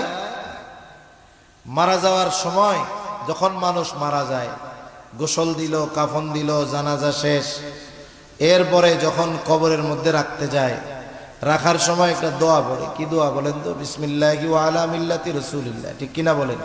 নাকি অন্য কোনো স্লোগান মোলোগান আছে আবার? এটা বলেই তো কবরে রাখে, ঠিক কিনা বলেন? এটা হলো কি বলে, এটা আখিরাতের ভিসা। অনেক সময় মাঝে মধ্যে শুনেন না, ভিসা জালিয়াতি কইরা অমুক দেশে যাইতে গিয়া ধরা খেয়েছে। আপনি যদি পাশের দেশ ইন্ডিয়া ভিসা জালিয়াতি করে যাইতে চান, ধরা যদি খান, এমন সিল লাইগা যাবে কিয়ামত পর্যন্ত যদি হায়াত পান, ভিসা কিন্তু পাবেন না। ব্ল্যাক লিস্টে ফালায়া দিবে, রেড লিস্টে ফালায়া দিবে। তার মানে আপনি যদি বর্ডার ক্রস করে অন্য দেশে যাইতে চান, লিগ্যাল ভিসা লাগবে, ঠিক কিনা বলেন? আমাকে আপনাকে যখন কবরে রাখা হবে, বলবে বিসমিল্লাহি ওয়া আলা মিল্লাতি রাসূলিল্লাহ। এই কথার দ্বারা কি বলে, আমার ব্যাপারে একদিন বলবে, আমরা মানুষের ব্যাপারে বলি। বুজুর্গানে দিন বলেন এই কথার সারমর্ম হলো এরকম, কেমন যেন আল্লাহ তাআলাকে বলা হইতেছে, আল্লাহ আপনার নামে এমন এক ব্যক্তিকে এখন কবরস্থ করতেছি যার গোটা জীবন সুন্নাতের উপরে ছিল, সে যখন মরছে সুন্নাতের উপরে ছিল, একেবারে যখন কবরে রাখতেছি তখনও সুন্নাতের সাথেই আছে। দেখা গেল এই কথা বলে যাকে কবরে রাখা হইতেছে তার মুখের মধ্যে দাড়ি নেই। এখন আমাকে বলেন তো, এই ব্যক্তির ব্যাপারে যেই কথাটা বা দোয়াটা বলা হইল, ওই ব্যক্তির ব্যাপারে কথাটা সত্য নাকি মিথ্যা? ওর আখিরাতের প্রথম ঘাটি কবরেই রাখা হইল, কে? ভিসা জালিয়াতি কইরা। এখন কি হবে? সাইজ হবে কি হবে না? এখান থেকেই শুরু হয়ে যাবে। এজন্য জীবনটা এমন ভাবে সাজানোর দরকার, মৃত্যু কখন চলে আসে বলা যায় না। যেই জায়গায় মরি, যেথাই মরি, আমাকে যখনই কবরে রাখবে আমার ব্যাপারে যেন বিসমিল্লাহি ওয়া আলা মিল্লাতি রাসূলিল্লাহ মিথ্যা না হয়, ঠিক কিনা বলেন? এভাবে জীবনটাকে সাজাতে হবে। জীবনটাকে যদি সাজাতে হয়, দ্বীনের উপরে যদি চালাতে হয়, এই যে দারুল কোরআন মাদ্রাসা সহ এই রকম দ্বীনি প্রতিষ্ঠানগুলো দরকার আছে না নাই বলেন? দরকার আছে তো। এজন্য আমরা যদি সুন্নাতের উপরে চলতে চাই, আমাদের দ্বীনি সমস্যাগুলোর সমাধান চাই, দ্বীনের উপরে চলাটা চাই যে সহজ হোক, তাহলে এই মাদ্রাসাগুলো বেশি বেশি দরকার এবং মাদ্রাসাগুলোর সাথে সম্পৃক্ত থাকার দরকার আছে না নাই? আছে। সবাই তো সবকিছু দিয়ে থাকতে পারবে না। জান্নাতটা কতটুকু হবে? রাসূল আকরাম সাল্লাল্লাহু আলাইহি ওয়াসাল্লাম বলেন, যেই ব্যক্তি সবচাইতে ছোট জান্নাতের মালিক হবে, তার জান্নাতের পরিধিও হবে কমপক্ষে এই দুনিয়ার 10 গুণ। এত আসতে বললেন সুবহানাল্লাহ। এই যে সুবহানাল্লাহ গুলো বলতেছেন, এগুলো তো জান্নাতে গাছ হিসাবে হয়ে যাচ্ছে। আওয়াজ কেন? তাহলে যাররা পরিমাণ ঈমানের মালিক সে জান্নাত পাবে কমপক্ষে এই দুনিয়ার কয় গুণ? একটু জবান খুলে বলেন তো। 10 গুণ। তাহলে সবচেয়ে দামি নিয়ামত হলো ঈমান। আর দামি দামি নিয়ামতগুলোর মধ্যে অন্যতম এক দামি নিয়ামত আমাদের জন্য যে আল্লাহ তাআলা বিনা টাকায়, বিনা চাওয়ায়, বিনা দরখাস্তে মুহাম্মাদুর রাসূলুল্লাহ সাল্লাল্লাহু আলাইহি ওয়াসাল্লামের উম্মত আল্লাহ তাআলা আমাদেরকে বানিয়েছেন। সুবহানাল্লাহ বলেন। আল্লাহ তাআলা মুহাম্মাদুর রাসূলুল্লাহ সাল্লাল্লাহু আলাইহি ওয়াসাল্লামকে বিশেষ করে মুমিনদের জন্য বিশেষ অনুগ্রহ হিসাবে অভিহিত করেছেন। আল্লাহ তাআলা বলেন, লাকাদ মান্নাল্লাহু আলাল মুমিনিনা ইয বা'আসা ফীহিম রাসূলাম মিন আনফুসিহিম আল্লাহ রাব্বুল আলামিন বলেন, লাকাদ মান্নাল্লাহু আলাল মুমিনিন, মুমিনদের উপর আল্লাহ তাআলার বিশেষ অনুগ্রহ। ইয বা'সা ফীহিম রাসূলাম মিন আনফুসিহিম, যে তিনি তাদের মধ্য থেকে তাদের জন্য একজন রাসূল প্রেরণ করেছেন। তাহলে আল্লাহ রাব্বুল আলামিন জানায় দিলেন এই রাসূল হলো মুমিনদের জন্য অনুগ্রহ, বিশেষ অনুগ্রহ। তবে নবী মুমিনদের জন্য বিশেষ অনুগ্রহ, তবে গোটা সৃষ্টি জগতই নবীজির দ্বারা উপকৃত হয়। এই জন্য আল্লাহ রাব্বুল আলামিন আমার আপনার নবীজিকে গোটা সৃষ্টি জগতের জন্য রহমত হিসাবে অভিহিত করেছেন। পবিত্র কোরআনুল কারীমের সর্বাধিক পাঠিত সূরার নাম হলো সূরা ফাতিহা। সূরা ফাতিহা এমন একটা সূরা প্রত্যেক নামাজের প্রতি রাকাতে লাগে। ইমামের পেছনে যখন পড়া হয়, ইমামের কেরাত, মুসল্লির কেরাত, একা যখন পড়া হয়, নিজে পড়া হয় সূরা ফাতিহা। মোট কথা হইল প্রত্যেক নামাজের সূরা, প্রত্যেক রাকাতে সূরা ফাতিহা লাগে। জামাতে পড়ুক আর একাকী পড়ুক, সূরা ফাতিহার প্রয়োজন হয়। এই সূরা ফাতিহার শুরুতেই আমরা বলি আলহামদুলিল্লাহি রাব্বিল আলামিন। আমরা বলি সকল প্রশংসা আল্লাহর জন্য, যিনি জগৎ সমূহের রব, জগৎ সমূহের প্রতিপালক। সব প্রশংসা আল্লাহর জন্য, যিনি জগৎ সমূহের রব।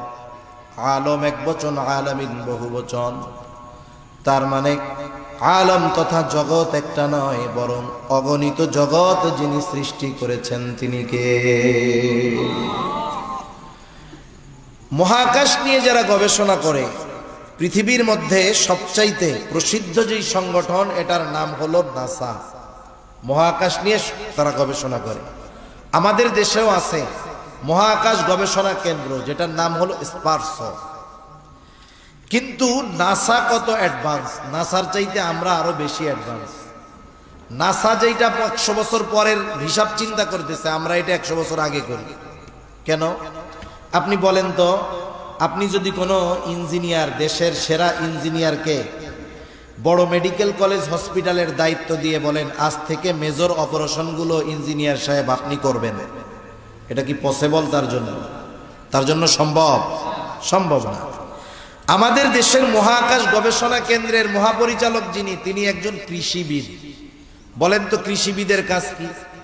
কৃষিবিদের কাজ হইল যে ধানে কেন পোকা লাগতেছে, এই ধানগুলো কেন তাজা হইতেছে না, ধানের পোকাগুলো কিভাবে দূর করা যায়, কিভাবে উৎপাদন বাড়ানো যায়, এই কাজগুলো হইল তার। ঠিক কিনা বলেন?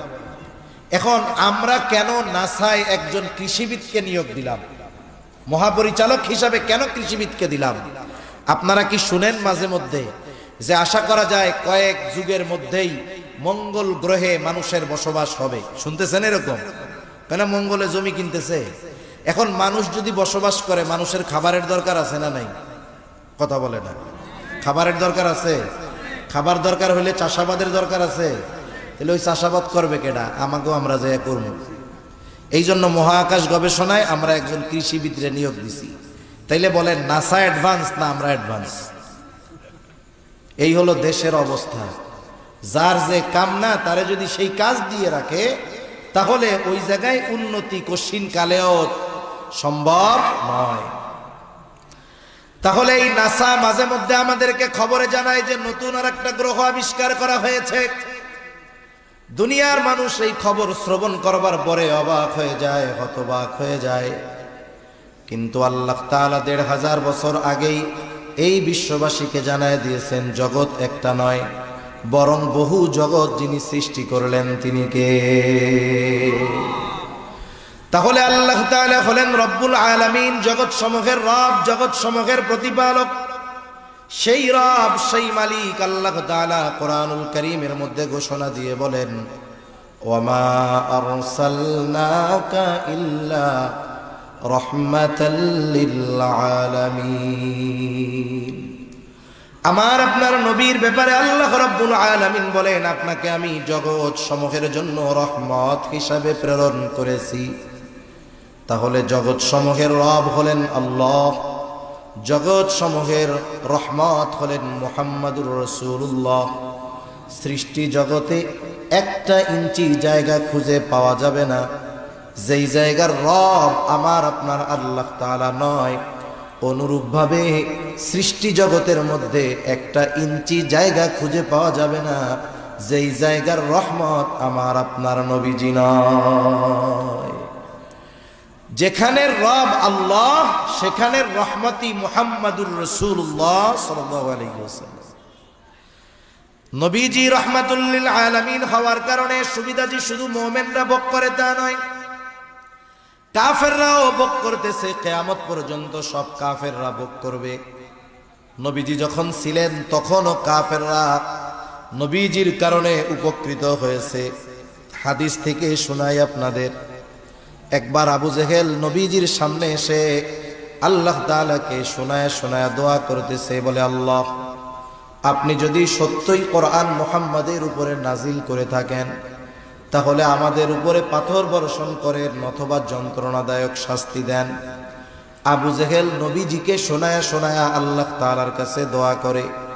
কথা হলো, ওর যদি পাথর বর্ষণ নিতে মন চায়, যন্ত্রণাদায়ক শাস্তি নিতেই মন চায়, তাইলে নবীজিকে শ্রবণ করানোর দরকার কি? গোপনে আল্লাহর কাছে বললেই তো হলো, ঠিক না? নবীজিকে শোনায়া আল্লাহ তাআলার কাছে বলতেছে, কেমন যেন বলে আল্লাহ সত্যই যদি আপনি কোরআন মুহাম্মাদের উপরে নাজিল করে থাকেন তাহলে আমাদের উপরে পাথর বর্ষণ করেন অথবা যন্ত্রণাদায়ক শাস্তি দেন। প্রথম কথা হলো, আবু জেহেল এটা তো কাফের, আল্লাহ তাআলার কাছে দোয়া করে কেন? বলে যদিও এরা মুশরিক কিন্তু এরা আল্লাহ তাআলার অস্তিত্বে বিশ্বাসী ছিল। এ কথা আমার নয়, স্বয়ং আল্লাহ তাআলাই কোরআনুল কারীমের মধ্যে বলেন, ওয়ালা ইন সাআলতাহুম মান খালাকাস সামাওয়াতি ওয়াল আরদ। আল্লাহ তাআলা বলেন, আপনি যদি মক্কার মুশরিকদেরকে জিজ্ঞাসা করেন মান খালাকাস সামাওয়াতি ওয়াল আরদ, আসমান এবং জমিনের স্রষ্টা কে, আপনি যদি তাদের কাছে জানতে চান, জিজ্ঞাসা করেন, আপনার এই প্রশ্নের জবাবে তারা কি বলবে? আল্লাহ তাআলা দুইটা তাকিদ যোগ করে বলেন, লা ইয়াকুলুনাল্লাহ, অবশ্যই অবশ্যই তারা বলবে আসমান এবং জমিনের স্রষ্টা হলেন আল্লাহ। আল্লাহ তাআলা এক জায়গায় বলেন, ওয়ালা ইন সাআলতাহুম মান নাযালা মিনাস সামাই মাআন ফাআহইয়া বিহিল আরদা বা'দা মাউতিহা লা ইয়াকুলুনাল্লাহ। আপনি যদি তাদের জিজ্ঞাসা করেন মান নাযালা মিনাস সামাই মাআ, কে আসমান হতে পানি বর্ষণ করে, কে বৃষ্টি দেয়, শুধু তাই না ফাআহইয়া বিহিল আরদা বা'দা মাউতিহা, ওই বর্ষিত পানির দ্বারা কে মৃত জমিনকে পুনরুজ্জীবিত করে, অর্থাৎ শুকনা ফেটে চাষাবাদের অনুপযুক্ত ওই জমিনটাকে কে বৃষ্টির পানির মাধ্যমে চাষাবাদের উপযুক্ত করে তোলে। ওরা ওদের দেবদেবীদের কথা বলবে না। এই প্রশ্নের জবাবে কি বলবে? লা ইয়াকুলুনাল্লাহ, অবশ্যই অবশ্যই তারা বলবে এগুলো যিনি করেন তিনি কে? আল্লাহই বৃষ্টি দেন, আল্লাহ তাআলাই এই অনুর্বর জমিনের মধ্যে উর্বরতা দান করেন। আল্লাহ তাআলা আর এক জায়গায় বলেন, ওয়ালা ইন সাআলতাহুম মান খালাকাহুম লা ইয়াকুলুনাল্লাহ। আপনি যদি মক্কার মুশরিকদের কাছে জানতে চান, জিজ্ঞাসা করেন তাদেরকে কে সৃষ্টি করেছে, আমাদের দেশ সহ গোটা দুনিয়ায় বিপুল সংখ্যক মানুষ আছে যারা নাস্তিক, স্রষ্টায় অবিশ্বাসী। তারা বলে স্রষ্টা বলে কিছুই নাই, নাউজুবিল্লাহ কন। কিন্তু মক্কার মুশরিকদেরকে যদি জিজ্ঞাসা করা হয় তারা জবাবে কি বলবে? যে তোমাদেরকে সৃষ্টি করেছে। ওরা বলবে না আমরা প্রাকৃতিকভাবে এমনিতেই সৃষ্টি হয়ে গেছি, বরং আল্লাহ তাআলা বলেন আপনার এই প্রশ্নের জবাবেও তারা বলবে লা ইয়াকুলুনাল্লাহ, অবশ্যই অবশ্যই আমাদের স্রষ্টা হলেন আল্লাহ। তাহলে মক্কার মুশরিকরা এরা আল্লাহর অস্তিত্বে বিশ্বাসী ছিল, তবে আল্লাহ তাআলার সাথে এমন কিছু শিরক তারা করতো আল্লাহর সাথে যেগুলোর কারণে তাদের এই বিশ্বাস মূল্যহীন হয়ে গেছে, কোনো দাম নাই। আবার নবীজি আর এক হাদিসের মধ্যে বলেন, আবু জেহেল আল্লাহ তাআলার কাছে দোয়া করেছে, আল্লাহ তাআলা আবু জেহেলের দোয়াও কবুল করেছে।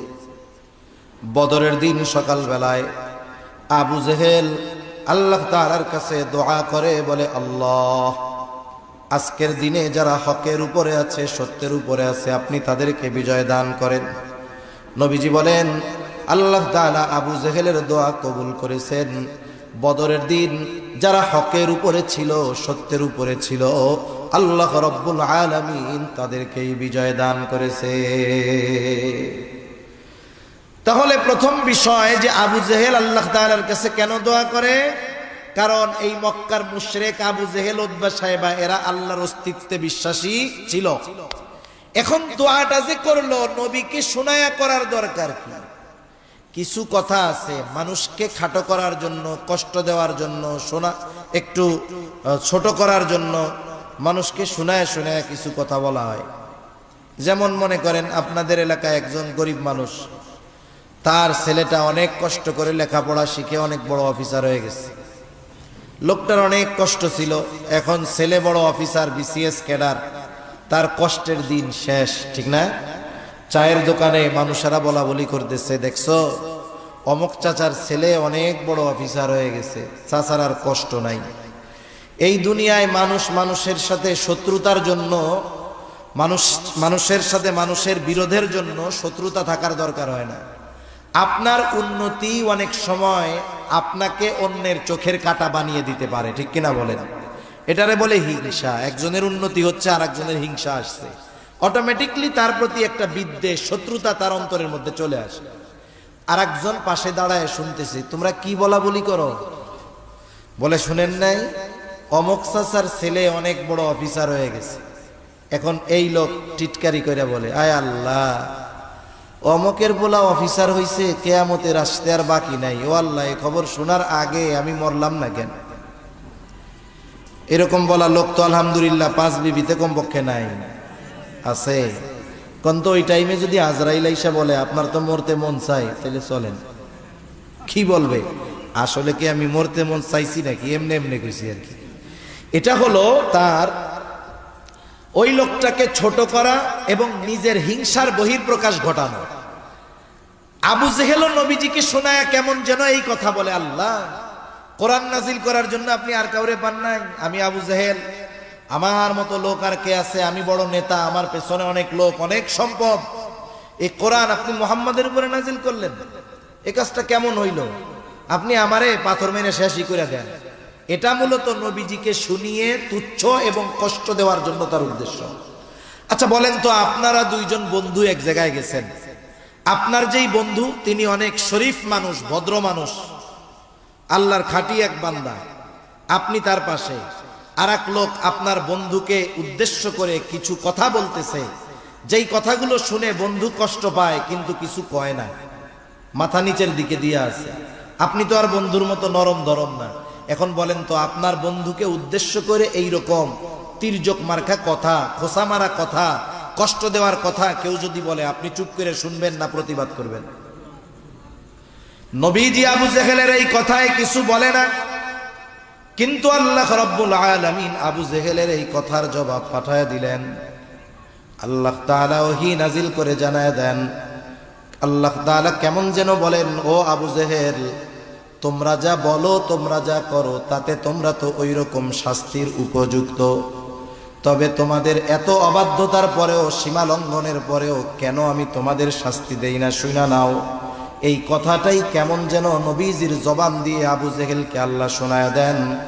আল্লাহ তাআলা বলেন, ওয়ামা কানাল্লাহু লিয়ুআযযিবাহুম ওয়া আনতা ফীহিম। আল্লাহ তাআলা বলেন, আপনি যতক্ষণ তাদের মধ্যে আছেন, শুধুমাত্র আপনার সম্মানার্থে আমি তাদেরকে আযাব দিব না। ওরা আযাবের উপযুক্ত, কিন্তু দেই না কেন? কারণ আপনি তো পৃথিবীতে আছেন। বলেন তো, পৃথিবীতে এমন একটা ইঞ্চি জায়গা আছে যেই জায়গার রহমত নবী না আছে? তাহলে যেখানে নবী আছেন ওখানে আল্লাহ তাআলা কেমন করে গজব দিবেন? অতীতেও আল্লাহ তাআলা যখন কোথাও কোনো নবীর উম্মতকে গজব দিতে চেয়েছেন, আগে ওই নবীকে তার এলাকা থেকে সরায় নিয়েছেন, এরপরে গজব দিয়েছেন। কিন্তু আমার আপনার নবী তো রহমাতুল লিল আলামিন, আমার আপনার নবী রহমাতুল লিল আলামিন হওয়ার কারণে পৃথিবীর এমন কোনো জায়গা নাই যেই জায়গার রহমত তিনি নন। শুধুমাত্র এই কারণে নবীজি বর্তমান, এই কারণে আবু জেহেল উতবা সাহেবা এমন আচরণ করার পরেও শুধুমাত্র নবীজির খাতিরেই আল্লাহ তাআলা তাদেরকে শাস্তি দেন না। অনেক সময় আমার আপনার আপনজন প্রিয়জন অপরাধ করে, একটা মজলিসের মধ্যে অপরাধ করছে, ওর কাজকর্ম দেখা মনে চাইতেছে ওরে ধইরা পিটাই, কিন্তু ওইখানে অনেক সম্মানিত ব্যক্তি আছে, ওনাদের সম্মানের দিকে তাকাইয়া ওরে আর পিটাই না। এবার সবাই যখন চইলা যায় কি বলি, তোরে আজকে সাইজি করে দিতাম খালি যদি অমকে না থাকতো এইখানে, ঠিক কিনা বলেন? তাহলে সম্মানিত ব্যক্তির কারণে শাস্তি থেকে বেঁচে যায় অনেক সময় মানুষ। অনুরূপভাবে নবীজির কারণে কাফেররাও শাস্তির মতো কর্ম করার পরেও আল্লাহ তাআলা নগদে তাদের শাস্তি দেন নাই। এজন্য কাফেররাও নবীজির দ্বারা উপকৃত হয়েছে, আর মুমিনদের জন্য তো নবীজি বিশেষ অনুগ্রহ, এ কথা তো আল্লাহ তাআলা আগেই জানায় দিয়েছেন। কিন্তু নবীজির সব উম্মতের প্রতি নবীজির মহব্বত, মায়া, দয়া, ভালোবাসা ছিল। প্রত্যেকটা উম্মতের জন্য নবীজির মায়া ছিল। কেমন মায়া? আব্দুল্লাহ ইবনে আমর ইবনুল আস রাদিয়াল্লাহু তাআলা আনহু থেকে বর্ণিত, তিনি বলেন, সাহাবায়ে কেরাম মজলিসের মধ্যে বসা, হঠাৎ করে নবীজি কোরআনুল কারীম থেকে তিলাওয়াত করতেছেন। তিনি বলেন, আন্নান নাবিয়্যা সাল্লাল্লাহু আলাইহি ওয়াসাল্লাম তাআলা মা কাওলাল্লাহি আযযা ওয়া জাল্লা ফি ইব্রাহিম আলাইহিস সালাম। নবীজি কোরআনুল কারীম থেকে তিলাওয়াত করলেন, আল্লাহ রাব্বুল আলামিন যা ইব্রাহিম আলাইহিস সালামের ব্যাপারে কোরআনুল কারীমের মধ্যে নাজিল করেছেন। কি নাজিল করেছে? আল্লাহ তাআলা সূরা ইব্রাহিম 13তম পারার মধ্যে আল্লাহ তাআলা জানায় দেন, ইব্রাহিম আলাইহিস সালাম তার গুনাহগার উম্মতের জন্য ক্ষমা চাইয়া আল্লাহ তাআলার কাছে দোয়া করেছে। সেই দোয়ার খবর আল্লাহ তাআলা কোরআনে জানায় দিয়েছেন, নবীজি সেইটা তিলাওয়াত করেছেন। কি দোয়া? আল্লাহ তাআলা জানায় দেন ইব্রাহিম আলাইহিস সালামের দোয়া, রব্বি ইন্নাহুন্না আযলালনা কাসীরাম মিনান নাস ফামান তাবিআনি ফাইন্নাহু মিন্নি ওয়া মান আসানি ফাইন্নাকা গফুরুর রহিম। ইব্রাহিম আলাইহিস সালাম দোয়া করতেছে, বলে, রব ইন্নাহুন্না আযলালনা কাসীরাম মিনান নাস, এই মূর্তিগুলা, এই প্রতিমাগুলো অধিকাংশ মানুষকে পথচ্যুত করে ফেলছে, পথভ্রষ্ট করে ফেলছে। ফামান তাবিআনি ফাইন্নাহু মিন্নি, তবে যারা আমার আনুগত্য করেছে তারা তো আমার দলভুক্ত। ওয়া মান আসানি ফাইন্নাকা গফুরুর রহিম, আর যারা আমার আনুগত্য করে নাই, কেমন যেন ইব্রাহিম আলাইহিস সালাম বলতে চায়, আল্লাহ এরা যদিও আমার আনুগত্য করে নাই তথাপি আমারই উম্মত, ফাইন্নাকা গফুরুর রহিম, আপনি তো গফুর, আপনি তো রহিম। কেমন যেন ইব্রাহিম আলাইহিস সালাম বলতেছে, আল্লাহ আপনি তো গফুর, আপনি তো রহিম, আপনি তো অতিশয় ক্ষমাশীল, পরম দয়ালু, আপনি আমার এই গুনাহগার উম্মত গুলাকেও চাইলে মাফ কইরা দিতে পারে। وقال عيسى عليه السلام إن تعذبهم فإنهم عبادك। ঈসা আলাইহিস সালাম তার উম্মতের জন্য আল্লাহ তাআলার কাছে দোয়া করে বলে, ইন তুআযিবুহুম ফাইন্নাহুম ইবাদুক, আপনি যদি তাদেরকে শাস্তি দেন তারা তো আপনারই বান্দা। ওয়া ইন তাগফির লাহুম ফাইন্নাকা আনতাল আজিজুল হাকীম, আর আপনি যদি তাদেরকে ক্ষমা কইরা দেন, মাফ কইরা দেন, আপনি তো আজিজ, আপনি তো হাকিম, আপনি মহাপরাক্রমশালী, মহাপ্রজ্ঞাময়।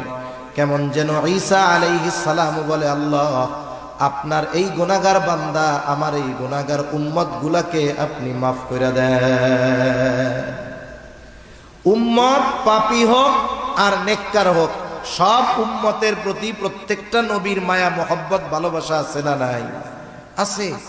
বরং অনেক সময় তো এমন হয় যে ভালো তার চাইতে খারাপটার জন্য চিন্তা বেশি থাকে। আপনি কার জন্য চিন্তা করেন? যারে মোহাব্বত করেন তার ভালোর জন্যই তো চিন্তা করবেন নাকি? প্রত্যেকটা নবী তার উম্মতকে ভালোবাসে, প্রত্যেকটা নবী তার উম্মতকে ভালোবাসে, উম্মত গুনাহগার হোক আর নেককার হোক। যেমন একটা মরকের যদি 3টা সন্তান থাকে, 2টা সন্তান ভালো, ছোট সন্তানটা খারাপ, প্রথম 2টা খুব ভালো কিন্তু ছোটটা খুব খারাপ। বলেন তো মা বাবা ভালো 2টা নিয়ে চিন্তা বেশি করে নাকি খারাপটা নিয়ে বেশি করে? যখন আল্লাহ তাআলার কাছে দোয়া করে, বলেন তো খারাপটার জন্য বেশি দোয়া করে নাকি ভালোটার জন্য বেশি দোয়া করে?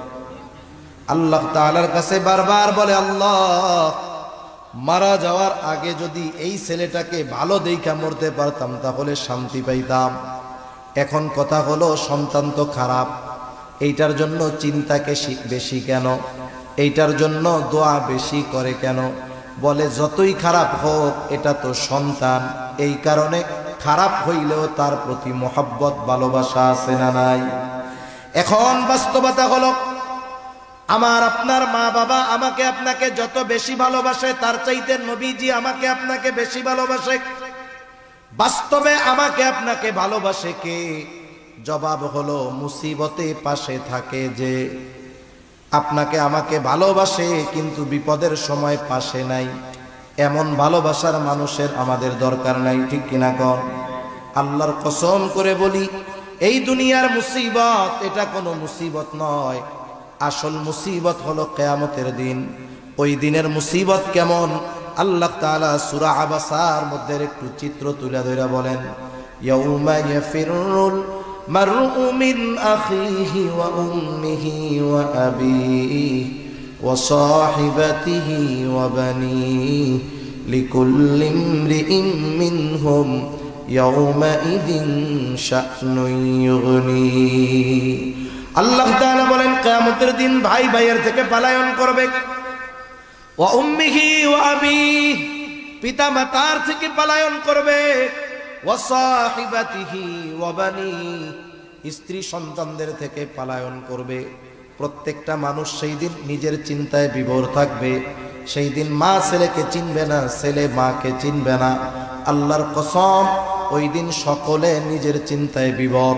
আমার আপনার নবীজিও চিন্তিত থাকবেন, তবে সবাই চিন্তিত থাকবে নিজের নাজাত নিয়া, আর নবীজি চিন্তিত থাকবেন উম্মতের নাজাতের ব্যাপারে। ওই দিন নবীজি কেমন চিন্তিত থাকবেন উম্মতের ব্যাপারে? নবীজি একবার হাউজে কাউসারের কাছে দৌড়ায়া যাবেন, না জানি তার কোন উম্মত পানি পানে মাহরুম হয়ে যায়। আবার দৌড়ায়া পুলসিরাতের কাছে চলে যাবেন, না জানি কোন উম্মত পুলসিরাত পাড়ি দিতে ব্যর্থ হয়ে যায়। আবার নবীজি চলে যাবেন মিজানের কাছে, না জানি কোন উম্মত ওজনে ধরা পড়ে যায়। আবার চলে যাবেন জাহান্নামের কাছে, না জানি কোন উম্মতকে জাহান্নামে দিয়ে দেওয়া হয়। আবার যখন সুপারিশের দরকার আল্লাহ তাআলার কাছে সে সুপারিশ করবেন, সব নবী জান্নাত অভিমুখে রওনা হয়ে যাবে। জান্নাতের দরজা খোলা হবে না। জিজ্ঞাসা করা হবে কি ব্যাপার, জান্নাতের দরজা খোলো না কেন? বলে যিনি আসলে খোলা হবে তিনি আসেন নাই। কে তিনি? বলে মুহাম্মাদুর রাসূলুল্লাহ। কোথায় তিনি? বলে হাসরের ময়দানে। কি করে? বলে উম্মতের চিন্তায় বিভোর। আমার আপনার নবী ততক্ষণ পর্যন্ত নিজে জান্নাতে প্রবেশ করবে না যতক্ষণ না তার ওই উম্মত যার যাররা পরিমাণ ঈমান আছে এবং ওই ব্যক্তির ব্যাপারে যতক্ষণ না আল্লাহ তাআলার কাছ থেকে জান্নাতের নিশ্চয়তা নবী পাবেন ততক্ষণ নবীজি নিজে জান্নাতে প্রবেশ করবে না। এখন আপনি বুঝে থাকলে একটু জবাব দেন তো, আমাদের মা বাবা আমাদের বেশি ভালোবাসে না নবী বেশি ভালোবাসে? সন্দেহ আছে? কোনো সন্দেহ নেই। এইবার ওই দুই নবীর উম্মতের ব্যাপারে দোয়া নবীজি তিলাওয়াত করেছেন। স্বাভাবিক বিষয় হলো অনেক সময় কিছু বিষয় আছে আমাদের যেখানে থাকে না, কিন্তু আরেকজনকে করতে দেখলে মনে পড়ে কি পড়ে না? দেখবেন ছোট বাচ্চা নিয়ে আপনি বাজারের দিকে গেছেন, ও কিছু কয় না, হঠাৎ করে সামনে দিয়ে আরেকটা বাচ্চা আসতেছে হাতের মধ্যে আইসক্রিম, এবারও কি করবে বলেন তো? আপনার জামার সাথে ঝুল দিবে আর বলবে আমারও একটা কিনা দাও, ঠিক কিনা বলেন? একটু আগে কিন্তু মনে ছিল না, আর একজনকে দেখছে এবার তার মনে পড়ে গেছে। যদিও নবীজি সব সময় উম্মতের চিন্তা করেন, কিন্তু এই নবীর দুআ, ওই দুই নবীর দুআ তিলাওয়াত করবার পর নবীজির অন্তরের মধ্যে উম্মতের মোহাব্বতের জোশ উঠে গেছে, ঢেউ উঠে গেছে। নবীজি এবার কি করলেন? ফারাফা ইয়াদাইহি ওয়া ক্বালা আল্লাহুম্মা উম্মতি উম্মতি ওয়া বাকা। নবীজি এবার দুই হাত উঁচু করে আল্লাহ তাআলার কাছে কান্না করতেছে, অজর ঝরায় চোখ দিয়ে পানি পড়তেছে, আর শুধু নবীজি বলে আল্লাহুম্মা উম্মতি উম্মতি, আল্লাহ আমার উম্মত আমার উম্মত আমার উম্মত। আর কিছুই নবীজি বলেন না। যদিও নবীজি আর কিছুই বলেন না, কিন্তু নবীজি কি বলতে চায় আল্লাহ তাআলা সেটা জানেন। জানার পরেও তিনি জিবরাইল আলাইহিস সালামকে বলেন, জিবরাইল যাও মুহাম্মাদের কান্নার কারণ জিজ্ঞাসা করো। এইবার জিবরাইল আলাইহিস সালাতু ওয়াস সালাম এসে বলে, আপনার কান্নার কারণ কি? যদিও আপনার মালিক আপনার কান্নার কারণ জানে, এরপরেও আপনার মুখে শুনতে চায়। নবীজি এইবার উম্মতের ব্যাপারে সব কথা প্রাণ খুলে জিবরাইল আলাইহিস সালামের কাছে বললেন। জিবরাইল আলাইহিস সালাম আল্লাহ তাআলার কাছে গিয়ে বলে, তার কান্নার কারণ হলো তার উম্মত। আল্লাহ তাআলা বলে, জিবরাইল যাও মুহাম্মদকে গিয়ে জানায় দাও, আমি অচিরেই তাকে তার উম্মতের ব্যাপারে সন্তুষ্ট করব, তাকে অসন্তুষ্ট করব না। আল্লাহ তাআলার কাছ থেকে নবীজি এই দুনিয়ায় থাকতে উম্মতের ব্যাপারে সব সুবিধা চাইয়া আনছেন। সেই জন্য নবী মেরাজে গেছেন, নিজের কথা বলেন নাই। ওইখানে গিয়েও আল্লাহ তাআলা কাছে গিয়েও নবীজি উম্মতকে বলেন নাই। এটা হলো উম্মতের প্রতি মোহাব্বত ভালোবাসা থাকার কারণে। শুধু তাই না, নবীজি যখন তার উম্মতের দ্বারা আঘাতপ্রাপ্ত হয়েছেন, নবীজি কখনো আঘাতপ্রাপ্ত হওয়ার পরেও ওই উম্মতের জন্য নবীজি বদদোয়া করেন নাই। এটা মোহাব্বতের একটা বহির প্রকাশ। নবীজি যখন তায়েফে গেছে, একেবারে পাথর মারতে মারতে নবীজিকে রক্তাক্ত করে ফেলছে। গায়ের পোশাক ভিজে, পা বেয়ে বেয়ে রক্ত পড়ে জুতার মধ্যে ঢুকছে, জুতার মধ্যে রক্ত শুকায়া পা জুতার সাথে আটকে গেছে। সারাদিন দেহ থেকে রক্ত এইভাবে পড়ছে। ক্লান্ত দেহ নিয়া নবীজি এক আঙ্গুর বাগানের পাশে একটু বসে বিশ্রাম নিচ্ছেন। ইতিমধ্যে জিবরাইল আলাইহিস সালাম হাজির। এসে বলে, ইয়া রাসূলুল্লাহ, এই কওম আপনার সাথে কেমন আচরণ করেছে আপনার মালিক সব দেখছে। আমার সাথে নতুন একজন ফেরেশতা এসেছে, যে আগে পরে আসে নাই। এইবার নবীজি বলেন, ওই নতুন ফেরেশতা আমার কাছে এসে আমাকে সালাম দিল। সালাম দিয়ে বলে, ইয়া রাসূলুল্লাহ, এই কওম আপনার সাথে কেমন আচরণ করেছে আপনার মালিক সব জানেন। আমাকে পাঠিয়েছেন আপনার আদেশ পালন করার জন্য। আপনি যদি আমাকে আদেশ দেন, দুই পাহাড় দিয়ে এদেরকে পিষে দেওয়া হবে, নিশ্চিহ্ন হয়ে যাবে, কোনো অস্তিত্ব থাকবে না, জনবসতি ছিল কেউ জানতে পারবে না। একটু চিন্তা করেন, আমরা হইলে কি করতাম? আমরা তো প্রতিশোধ পরায়ণ। কেউ যদি 20 বছর আগে আমার দিকে চোখ রাঙায়া আমাকে একটা কথা বলে থাকে, 20 বছর পরে যদি আমি ক্ষমতা পাই, চিন্তা করি ওই 20 বছর আগের চোখ রাঙানোর প্রতিশোধ আমাকে নিতে হবে। এতটা প্রতিশোধ পরায়ণ আমরা।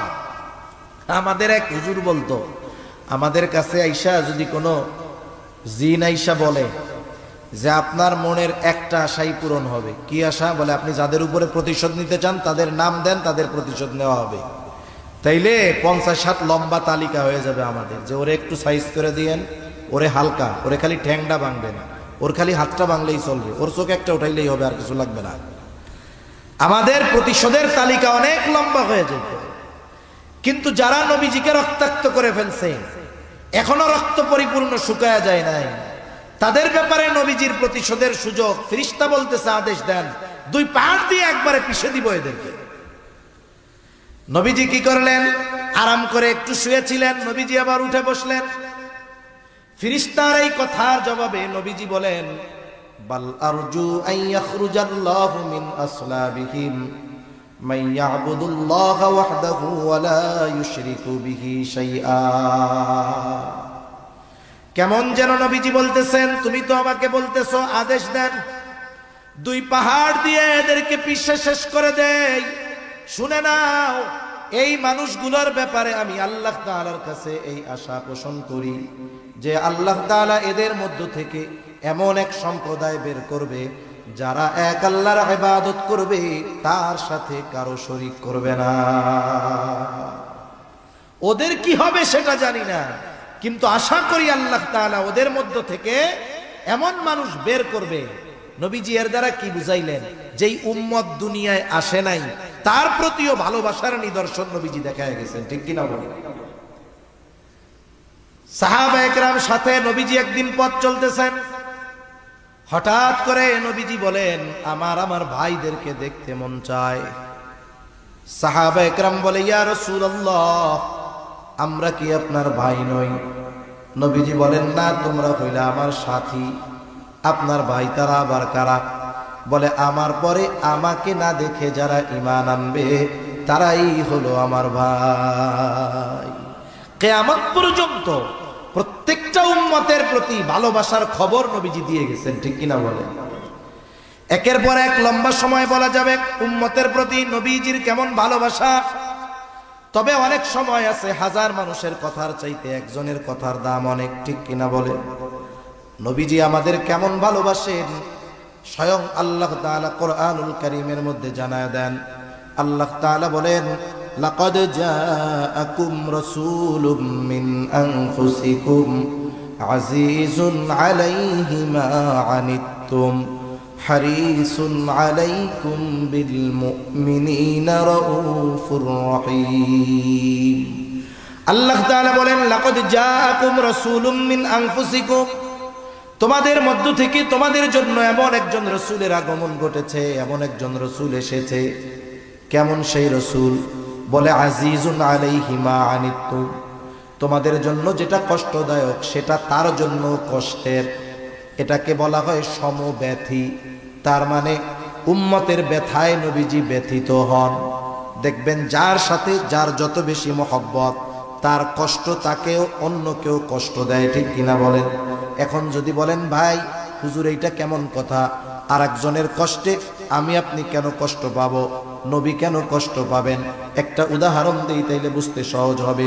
অনেকের ছোট বাচ্চা আছে, বয়সটা হয়তো 2 বছর, 2.5 বছর, 1.5 বছর, গ্রামের ভিতরে বসবাস করে। গভীর রজনী ওই 2 বছরের ছোট বাচ্চাটা প্রচন্ড জ্বরাক্রান্ত হয়ে গেছে। এতটা জ্বর, থার্মোমিটারে দেখা গেল 106 ক্রোচ হয়ে গেছে। এই জ্বরের তীব্রতার কারণে ছোট বাচ্চাটা বারবার চিৎকার করতেছে, সেন্সলেস হয়ে যাওয়ার মতো অবস্থা, কষ্টের আওয়াজ তার মুখ দিয়ে বের হচ্ছে। এই বাচ্চা কেমন যেন অজ্ঞান হয়ে যাওয়ার মতো অবস্থা, জ্বরে তার প্রচন্ড কষ্ট। ওই অবস্থায় ডাক্তারের কাছেও নিয়ে যাওয়ার উপায় নাই, ফার্মেসিও খোলা নাই। ওই অসুস্থ বাচ্চার পাশে মা বাবা বসে আছে। বলেন তো, ওই অসুস্থ বাচ্চা জ্বরের কারণে যত কষ্ট পায়, তার চাইতে তার মা বাবা কষ্ট বেশি কম পায় না বেশি পায়? নিঃসন্দেহে মা বাবা কষ্ট বেশি পায়। কেন? বলে এটা মহব্বতের কারণে, ভালোবাসার কারণে। তাহলে সন্তানের প্রতি ভালোবাসার কারণে যদি সন্তানের কষ্ট মা বাবা অনুভব করে, উম্মতের প্রতি ভালোবাসার কারণে উম্মতের কষ্ট নবীজি অনুভব করে। সুবহানাল্লাহ। কেমন নবী! এই জন্য আল্লাহ তাআলা বলেন তিনি হলেন আজিজ। 2 নাম্বার, হারিসুন আলাইকুম, তিনি তোমাদের জন্য কল্যাণকামী। নবীজি কেমন কল্যাণকামী একটা হাদিস থেকে শোনাই। নবীজি বলেন, আল্লাহ তাআলা প্রত্যেকটা নবীকে বিশেষ একটা দোয়া তার উম্মতের ব্যাপারে করার সুযোগ দিয়েছে, এবং এই দোয়া কবুল হওয়ার নিশ্চয়তা আল্লাহ তাআলা দিয়েছেন। সব নবী এই উম্মতের ব্যাপারে দোয়াটা দুনিয়ায় করে ফেলছে, আমি এই দোয়াটা সংরক্ষণ করে রাখছি, দুনিয়ায় করি নাই। কেন? নবীজি বলেন, কিয়ামতের দিন এই দোয়াটা আমি আমার উম্মতের ব্যাপারে সুপারিশ হিসাবে আল্লাহ তাআলার কাছে করব। কারণ ওইটা দুনিয়ায় না করে ওই সময় করলে উম্মতের কল্যাণ হবে, এই জন্য নবী দুনিয়ায় না করে আখিরাতের জন্য রেখে দিয়েছেন। এরপরে আল্লাহ তাআলা বলেন, বিল মুমিনিনা রাউফুর রহিম। শুরুতেই আমরা বলেছিলাম আল্লাহ তাআলা বলেছেন এই রাসূল হলেন মুমিনদের জন্য বিশেষ অনুগ্রহ। এই জন্য আল্লাহ তাআলা স্পেশাল ভাবে মুমিনদের প্রতি নবীজির মায়া কেমন সেই কথাটা তুলে ধরেন। মনে করেন আপনার একটা ছেলে আছে, আপনার ছেলেটার বয়স 4, 5, 6, 7 বছর। আপনার একজন মেহমান আপনার বাসায় বেড়াতে আসছে। এইবার আপনার ছেলের সাথে তার মারামারি হইছে যে কোনো একটা বিষয় নিয়ে। বলেন তো আপনি মায়ের দিবেন কারে? আত্মীয়র বাচ্চাকে নাকি নিজের বাচ্চাকে? নিজের বাচ্চারে পিটানি দিবেন না। অপরাধ আত্মীয়র বাচ্চার, এরপরেও পিটানি দিবেন কারে? এর অর্থ কি এই নাকি যে আপনি আপনার ছেলেরে ওই ছেলের চাইতে কম ভালোবাসেন? বিষয়টা কি এরকম? বিষয়টা কিন্তু এরকম না। আপনি যদিও তাকে শাসন করছেন, মার দিয়েছেন, কিন্তু ভালো আপনি তাকে বেশি বাসেন। এই জন্য উম্মত যখন ইমানদার হয় তার প্রতি নবীজির ভালোবাসাও স্পেশাল হয়। কেমন ভালোবাসা নবীজির উম্মতের প্রতি যারা ইমানদার! আল্লাহ তাআলা সেই কথাই বলেন, এই রাসূল হলেন বিল মুমিনিনা রাউফুর রহিম। তিনি হলেন মুমিনদের জন্য রাউফ, মুমিনদের জন্য রহিম। আল্লাহ তাআলার অনেকগুলো গুণবাচক নাম আছে। এই নামগুলোর মধ্যে অন্যতম 2টা নাম হলো রাউফ আর রহিম। বলেন তো দুনিয়ার কোন মাখলুক রাউফুর রহিম হতে পারে নাকি? দুনিয়ার কোন মানুষ রাউফুর রহিম হতে পারে না। দুনিয়ার কোন মানুষ রাউফুর রহিম হতে পারে না। কেউ যদি দাবি করে যে সে রাউফুর রহিম, আবার কেউ যদি কাউকে বলে যে সে এক ব্যক্তি রাউফুর রহিম, যে বলবে সেও বেঈমান, যে নিজেকে দাবি করবে সেও বেঈমান। ঠিক কিনা বলেন? আল্লাহ রাব্বুল আলামিনের অন্যতম গুণবাচক 2টি নাম হলো রাউফুর রহিম, অতি সদয় পরম দয়ালু। কে? জোরে বলেন তো। আল্লাহ তাআলা হলেন অতি সদয় পরম দয়ালু, রাউফুর রহিম। ওই আল্লাহ উম্মতের প্রতি, ইমানদার উম্মতের প্রতি নবীজির কেমন ভালোবাসা, এই বিষয়টা বোঝাতে গিয়ে, প্রকাশ করতে গিয়ে স্বয়ং নিজের সাথের যেই শব্দ রাউফুর রহিম, এটা নবীজির শানে আল্লাহ তাআলা ব্যবহার করেছে। আল্লাহ কেমন যেন বলতেছে, এই নবী কেমন নবী জানো? সে তার মুমিন উম্মতদের ব্যাপারে হলো রাউফুর রহিম, অতি সদয় পরম দয়ালু। সুবহানাল্লাহ। একটু যদি হৃদয় দিয়ে বুঝে থাকেন, এটা বুঝতে কঠিন হবে বলে আমার মনে হয় না যে ইমানদার উম্মতের প্রতি নবীজির ভালোবাসা কত বেশি। সুবহানাল্লাহ। এখন এই ইমানদার উম্মত, আমাদের উপরে নবীজির এই মায়া, মোহাব্বত, ভালোবাসা, এর কদর আমরা কতটুকু করতে পারলাম সেই হিসাবও আমাদের করার দরকার আছে না নাই? আপনাকে যে ভালোবাসে, আপনি নিঃসন্দেহে তার জন্য অগ্রসর হবেন, তার বিপদে পাশে দাঁড়াবেন, তার কল্যাণকামী হবেন। নবীজি তো আমাদেরকে আমাদের জীবনের চাইতে বেশি ভালোবাসে। আমি আপনি আমার আপনার নাজাতের ব্যাপারে যতটা না চিন্তিত, তার চাইতে নবীজি আমাদের নাজাতের ব্যাপারে বেশি চিন্তিত। ঠিক কিনা? সেই নবীর প্রতি আমাদের মোহাব্বত, ভালোবাসাও সর্বোচ্চ হওয়ার দরকার। যিনি আমাকে আমার জীবনের চাইতে বেশি ভালোবাসেন, আমাকেও তাকে আমার জীবনের চাইতে বেশি ভালোবাসতে হবে। নবীজিকে ভালোবাসা এটা মুমিনের ঈমান। নবীজিকে ভালোবাসা ব্যতীত কেউ ঈমানদার হতে পারবে না। এই জন্য নবীজিও বলেন, লা ইউমিনু আহাদুকুম হাত্তা আকুনা আহাব্বা ইলাইহি মিন ওয়ালিদিহি ওয়া ওয়ালাদিহি ওয়ান নাসি আজমাইন। নবীজি বলেন, তোমাদের মধ্যে কেউ ততক্ষণ পর্যন্ত মুমিন হতে পারবে না যতক্ষণ না সে তার পিতা মাতা, সন্তান সন্ততি, এক কথায় সকলের চাইতে আমি নবীকে বেশি ভালো না বাসবে। তাহলে আমাকে আপনাকে সবচাইতে বেশি ভালোবাসতে হবে নবীকে। এটা হলো মুমিনের ঈমানের দাবি। এখন কথা হলো, নবীজিকে কেমন করে ভালোবাসবো? নবীজিকে তো আমরা সামনে পাই নাই। আবু বকর নবীজিকে সামনে পেয়েছে। আবু বকর নিজের সব সম্পদ নবীজির খেদমতে নিয়ে আসছে। তালহা নবীজিকে সামনে পেয়েছে। উহুদের ময়দানে তালহা নিজের বুকটাকে নবীর জন্য ডাল বানায় দিয়েছে। আমরা তো নবীজিকে সামনে পাই নাই, কেমনে ভালোবাসবো? এই জন্য নবীও জানেন আমার উম্মতেরা চিন্তা করবে নবীকে ভালোবাসবো কেমনে। নবীকে ভালোবাসার পদ্ধতি দুনিয়ার কারো কাছ থেকে জানা লাগবে না, নবীকে ভালোবাসার পদ্ধতি স্বয়ং নবী নিজে আমাদের জানায় দিছে। নবীজি এক নম্বরে বলেন, মান আহাব্বা সুন্নতি ফাকাদ আহাব্বানি ওয়া মান আহাব্বানি কানা মাই ফিল জান্নাহ।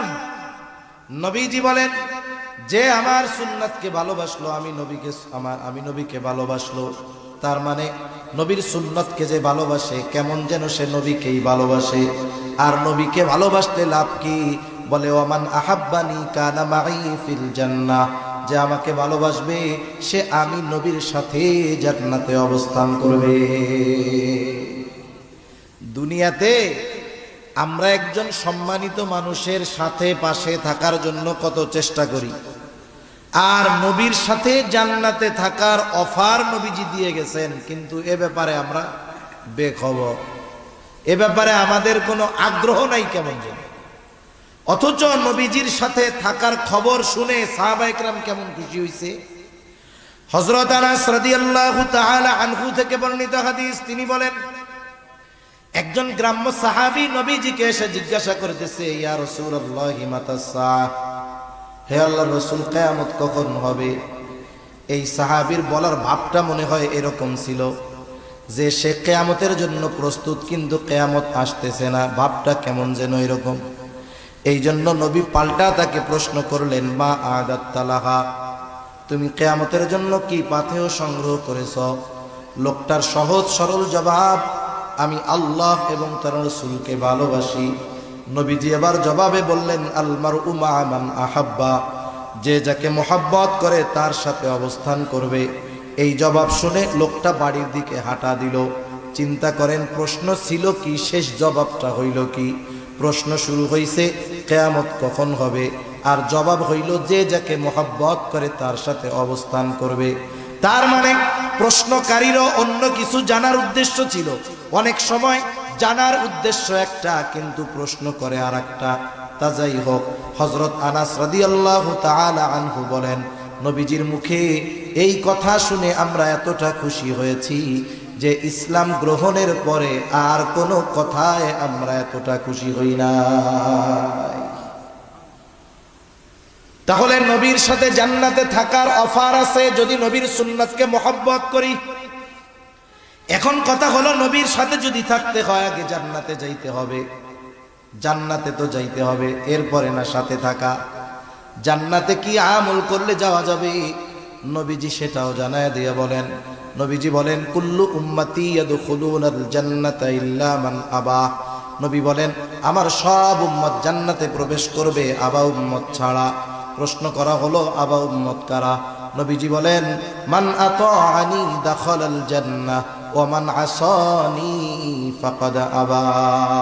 নবীজি বলেন, যে আমার আনুগত্য করবে সে জান্নাতে প্রবেশ করবে, যে আমার আনুগত্য করবে না, আবা উম্মত, সে জাহান্নামে প্রবেশ করবে। সেইটা হলো আবা উম্মত। এজন্য দুই হাদিসের সমন্বয় যদি আসে, নবীর মোহাব্বতকে, নবীর সুন্নাতকে মোহাব্বতের সাথে যারা অনুসরণ করবে এরাই নবীর সাথে জান্নাতে অবস্থান করবে, ঠিক কিনা বলেন? এজন্য আমরা আমাদের জীবনকে নবীজির আলোকে, সুন্নাতের আলোকে সাজাবো। বলা যায় না হায়াত কখন শেষ হয়ে যায়, বলা যায়? কথা আমার শেষের দিকে, নবীজির সাথে জান্নাতে থাকতে পারা, এটা তো বড় সুখবর। এটার চাইতে বড় সুসংবাদ আর কিছুই হতে পারে না। হায়াত কখন শেষ হয়ে যায় বলা যায় না, কোন সময় মৃত্যু চলে আসে বলা যায়। মারা যাওয়ার সময় যখন মানুষ মারা যায়, গোসল দিল, কাফন দিল, জানাজা শেষ, এরপরে যখন কবরের মধ্যে রাখতে যায়, রাখার সময় একটা দোয়া পড়ে। কি দোয়া বলেন তো? বিসমিল্লাহি ওয়া আলা মিল্লাতি রাসূলিল্লাহ, ঠিক কিনা বলেন? নাকি অন্য কোনো স্লোগান মোলোগান আছে আবার? এটা বলেই তো কবরে রাখে, ঠিক কিনা বলেন? এটা হলো কি বলে, এটা আখিরাতের ভিসা। অনেক সময় মাঝে মধ্যে শুনেন না, ভিসা জালিয়াতি কইরা অমুক দেশে যাইতে গিয়া ধরা খেয়েছে। আপনি যদি পাশের দেশ ইন্ডিয়া ভিসা জালিয়াতি করে যাইতে চান, ধরা যদি খান, এমন সিল লাইগা যাবে কিয়ামত পর্যন্ত যদি হায়াত পান, ভিসা কিন্তু পাবেন না। ব্ল্যাক লিস্টে ফালায়া দিবে, রেড লিস্টে ফালায়া দিবে। তার মানে আপনি যদি বর্ডার ক্রস করে অন্য দেশে যাইতে চান লিগ্যাল ভিসা লাগবে, ঠিক কিনা বলেন? আমাকে আপনাকে যখন কবরে রাখা হবে বলবে বিসমিল্লাহি ওয়া আলা মিল্লাতি রাসূলিল্লাহ। এই কথার দ্বারা কি বলে? আমার ব্যাপারে একদিন বলবে, আমরা মানুষের ব্যাপারে বলি। বুজুর্গানে দিন বলেন এই কথার সারমর্ম হলো এরকম, কেমন যেন আল্লাহ তাআলাকে বলা হইতেছে, আল্লাহ আপনার নামে এমন এক ব্যক্তিকে এখন কবরস্থ করতেছি যার গোটা জীবন সুন্নাতের উপরে ছিল, সে যখন মরছে সুন্নাতের উপরে ছিল, একেবারে যখন কবরে রাখতেছি তখনও সুন্নাতের সাথেই আছে। দেখা গেল এই কথা বলে যাকে কবরে রাখা হইতেছে তার মুখের মধ্যে দাড়ি নেই। এখন আমাকে বলেন তো, এই ব্যক্তির ব্যাপারে যেই কথাটা বা দোয়াটা বলা হইল, ওই ব্যক্তির ব্যাপারে কথাটা সত্য নাকি মিথ্যা? ওর আখেরাতের প্রথম গাটি কবরেই রাখা হইল, কে? ভিসা জালিয়াতি কইরা। এখন কি হবে? সাইজ হবে কি হবে না? এখান থেকেই শুরু হয়ে যাবে। এজন্য জীবনটা এমন ভাবে সাজানোর দরকার, মৃত্যু কখন চলে আসে বলা যায় না। যেই জায়গায় মরি, যেথাই মরি, আমাকে যখনই কবরে রাখবে আমার ব্যাপারে যেন বিসমিল্লাহি ওয়া আলা মিল্লাতি রাসূলিল্লাহ মিথ্যা না হয়, ঠিক কিনা বলেন? এভাবে জীবনটাকে সাজাতে হবে। জীবনটাকে যদি সাজাতে হয়, দ্বীনের উপরে যদি চালাতে হয়, এই যে দারুল কোরআন মাদ্রাসা সহ এইরকম দ্বীনি প্রতিষ্ঠানগুলো দরকার আছে না নাই বলেন? দরকার আছে তো। এজন্য আমরা যদি সুন্নাতের উপরে চলতে চাই, আমাদের দ্বীনি সমস্যাগুলোর সমাধান চাই, দ্বীনের উপরে চলাটা চাই যে সহজ হোক, তাহলে এই মাদ্রাসাগুলো বেশি বেশি দরকার এবং মাদ্রাসাগুলোর সাথে সম্পৃক্ত থাকার দরকার আছে না নাই? আছে। সবাই তো সবকিছু দিয়ে থাকতে পারবে না। জান্নাতটা কতটুকু হবে? রাসূল আকরাম সাল্লাল্লাহু আলাইহি ওয়াসাল্লাম বলেন, যেই ব্যক্তি সবচাইতে ছোট জান্নাতের মালিক হবে তার জান্নাতের পরিধিও হবে কমপক্ষে এই দুনিয়ার 10 গুণ। এত আস্তে বললেন সুবহানাল্লাহ। এই যে সুবহানাল্লাহ গুলো বলতেছেন, এগুলো তো জান্নাতে গাছ হিসাবে হয়ে যাচ্ছে। আওয়াজ কেন?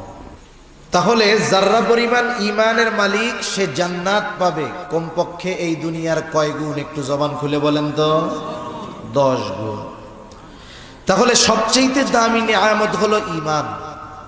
আর দামি দামি নিয়ামতগুলোর মধ্যে অন্যতম এক দামি নিয়ামত আমাদের জন্য যে আল্লাহ তাআলা বিনা টাকায়, বিনা চাওয়ায়, বিনা দরখাস্তে মুহাম্মাদুর রাসূলুল্লাহ সাল্লাল্লাহু আলাইহি ওয়াসাল্লামের উম্মত আল্লাহ তাআলা আমাদেরকে বানিয়েছেন। সুবহানাল্লাহ বলেন। আল্লাহ তাআলা মুহাম্মাদুর রাসূলুল্লাহ সাল্লাল্লাহু আলাইহি ওয়াসাল্লামকে বিশেষ করে মুমিনদের জন্য বিশেষ অনুগ্রহ হিসাবে অভিহিত করেছেন। আল্লাহ তাআলা বলেন, লাকাদ মান্নাল্লাহু আলাল মুমিনিনা ইয বা'আসা ফীহিম রাসূলাম মিন আনফুসিহিম। আল্লাহ রাব্বুল আলামিন বলেন, লাকাদ মান্নাল্লাহু আলাল মুমিনিন, মুমিনদের উপর আল্লাহ তাআলার বিশেষ অনুগ্রহ। ইয বা'আসা ফীহিম রাসূলাম মিন আনফুসিহিম, যে তিনি তাদের মধ্য থেকে তাদের জন্য একজন রাসূল প্রেরণ করেছেন।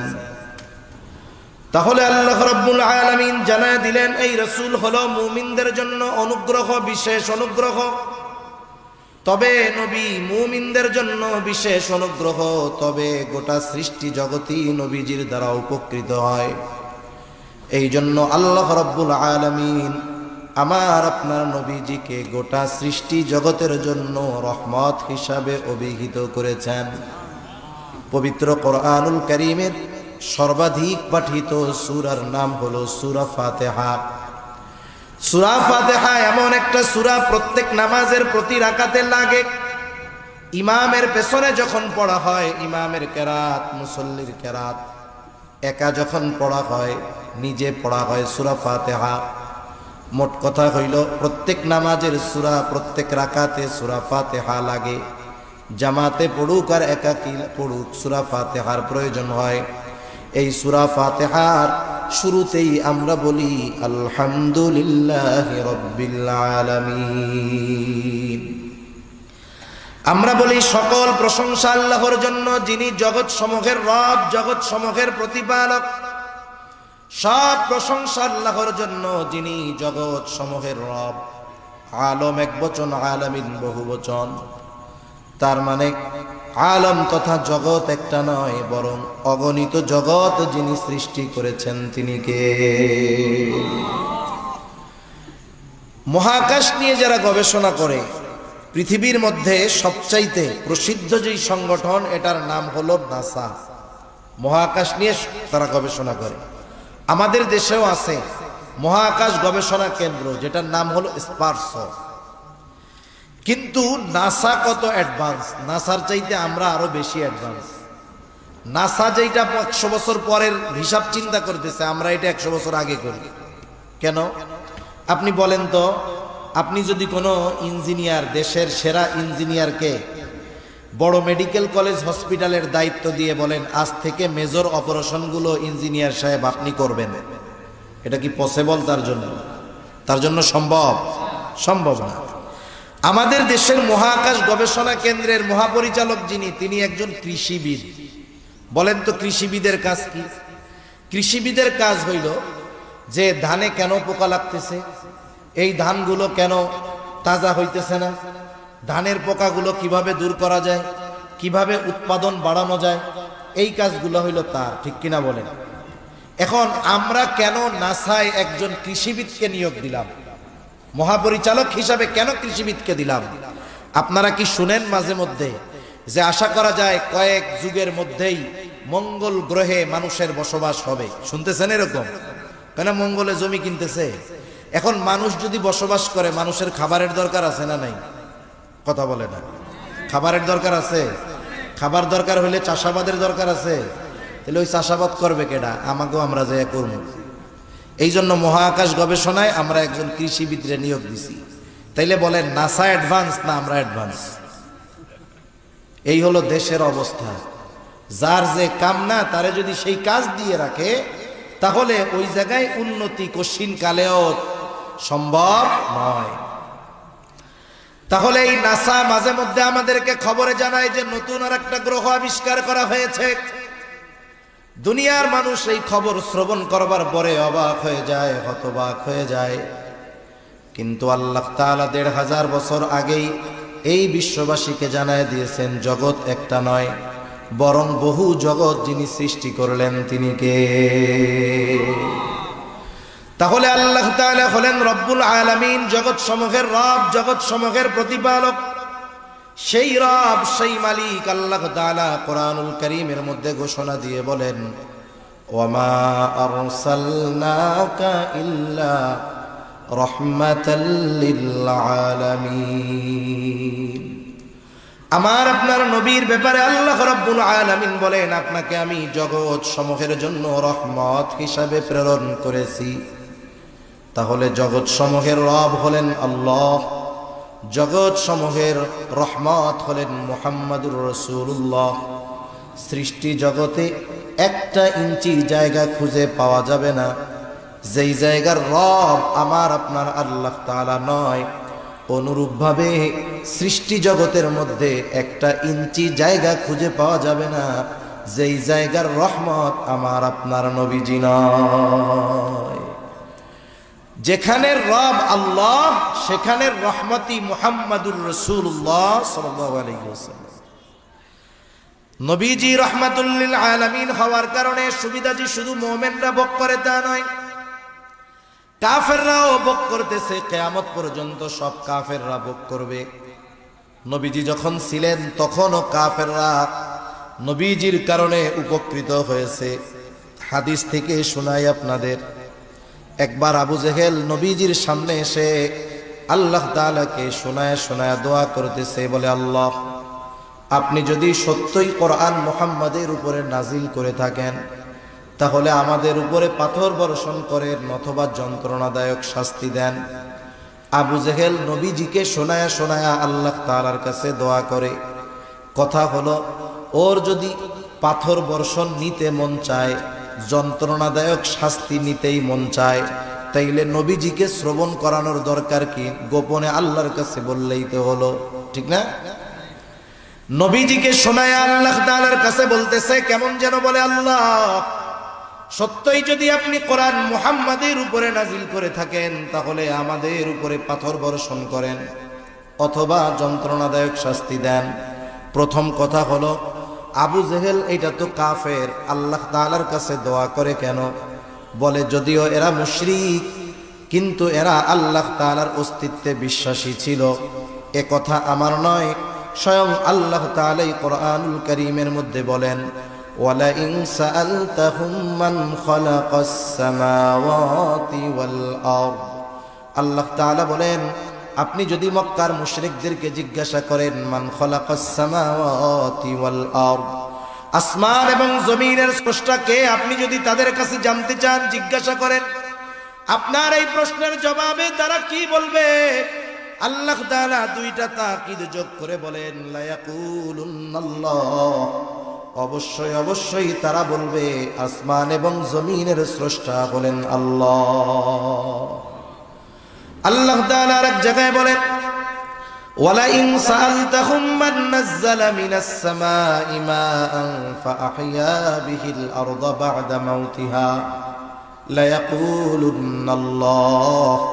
আপনি যদি তাদের জিজ্ঞাসা করেন মান নাযালা মিনাস সামাই মাআ, কে আসমান হতে পানি বর্ষণ করে, কে বৃষ্টি দেয়, শুধু তাই না ফাআহইয়া বিহিল আরদা বা'দা মাউতিহা, ওই বর্ষিত পানির দ্বারা কে মৃত জমিনকে পুনরুজ্জীবিত করে, অর্থাৎ শুকনা ফেটে চাষাবাদের অনুপযুক্ত ওই জমিনটাকে কে বৃষ্টির পানির মাধ্যমে চাষাবাদের উপযুক্ত করে তোলে। ওরা ওদের দেবদেবীদের কথা বলবে না। এই প্রশ্নের জবাবে কি বলবে? লা ইয়াকুলুনাল্লাহ, অবশ্যই অবশ্যই তারা বলবে এগুলো যিনি করেন তিনি কে? আল্লাহই বৃষ্টি দেন, আল্লাহ তাআলাই এই অনুর্বর জমিনের মধ্যে উর্বরতা দান করেন। আল্লাহ তাআলা আর এক জায়গায় বলেন ওয়ালা ইন সাআলতাহুম মান খালাকাহুম লা ইয়াকুলুনাল্লাহ। আপনি যদি মক্কার মুশরিকদের কাছে জানতে চান জিজ্ঞাসা করেন তাদেরকে কে সৃষ্টি করেছে, আমাদের দেশ সহ গোটা দুনিয়ায় বিপুল সংখ্যক মানুষ আছে যারা নাস্তিক, স্রষ্টায় অবিশ্বাসী। তারা বলে স্রষ্টা বলে কিছুই নাই, নাউজুবিল্লাহ কোন। কিন্তু মক্কার মুশরিকদেরকে যদি জিজ্ঞাসা করা হয় তারা জবাবে কি বলবে? যে তোমাদেরকে সৃষ্টি করেছে। ওরা বলবে না আমরা প্রাকৃতিকভাবে এমনিতেই সৃষ্টি হয়ে গেছি, বরং আল্লাহ তাআলা বলেন আপনার এই প্রশ্নের জবাবেও তারা বলবে লা ইয়াকুলুনাল্লাহ, অবশ্যই অবশ্যই আমাদের স্রষ্টা হলেন আল্লাহ। তাহলে মক্কার মুশরিকরা এরা আল্লাহর অস্তিত্বে বিশ্বাসী ছিল, তবে আল্লাহ তাআলার সাথে এমন কিছু শিরক তারা করতো আল্লাহর সাথে যেগুলোর কারণে তাদের এই বিশ্বাস মূল্যহীন হয়ে গেছে, কোনো দাম নাই। আবার নবীজি আর হাদিসের মধ্যে বলেন আবু জেহেল আল্লাহ তাআলার কাছে দোয়া করেছে, আল্লাহ তাআলা আবু জেহেলের দোয়াও কবুল করেছে। বদরের দিন সকাল বেলায় আবু জেহেল আল্লাহ তাআলার কাছে দোয়া করে বলে আল্লাহ, আজকের দিনে যারা হকের উপরে আছে, সত্যের উপরে আছে, আপনি তাদেরকে বিজয় দান করেন। নবীজি বলেন আল্লাহ তাআলা আবু জেহেলের দোয়া কবুল করেছেন। বদরের দিন যারা হকের উপরে ছিল, সত্যের উপরে ছিল, আল্লাহ রব্বুল আলামিন তাদেরকেই বিজয় দান করেছে। তাহলে প্রথম বিষয় যে আবু জেহেল আল্লাহ তাআলার কাছে কেন দোয়া করে? কারণ এই মক্কার মুশরিক আবু জেহেল, উতবা, সাইবা এরা আল্লাহর অস্তিত্বে বিশ্বাসী ছিল। এখন দোয়াটা যে করলো নবীকে শোনায়া করার দরকার কি? কিছু কথা আছে মানুষকে খাটো করার জন্য, কষ্ট দেওয়ার জন্য, শোনা একটু ছোট করার জন্য মানুষকে শোনায় শোনায় কিছু কথা বলা হয়। যেমন মনে করেন আপনাদের এলাকায় একজন গরিব মানুষ, তার ছেলেটা অনেক কষ্ট করে লেখাপড়া শিখে অনেক বড় অফিসার হয়ে গেছে। লোকটার অনেক কষ্ট ছিল, এখন ছেলে বড় অফিসার, বিসিএস ক্যাডার, তার কষ্টের দিন শেষ, ঠিক না?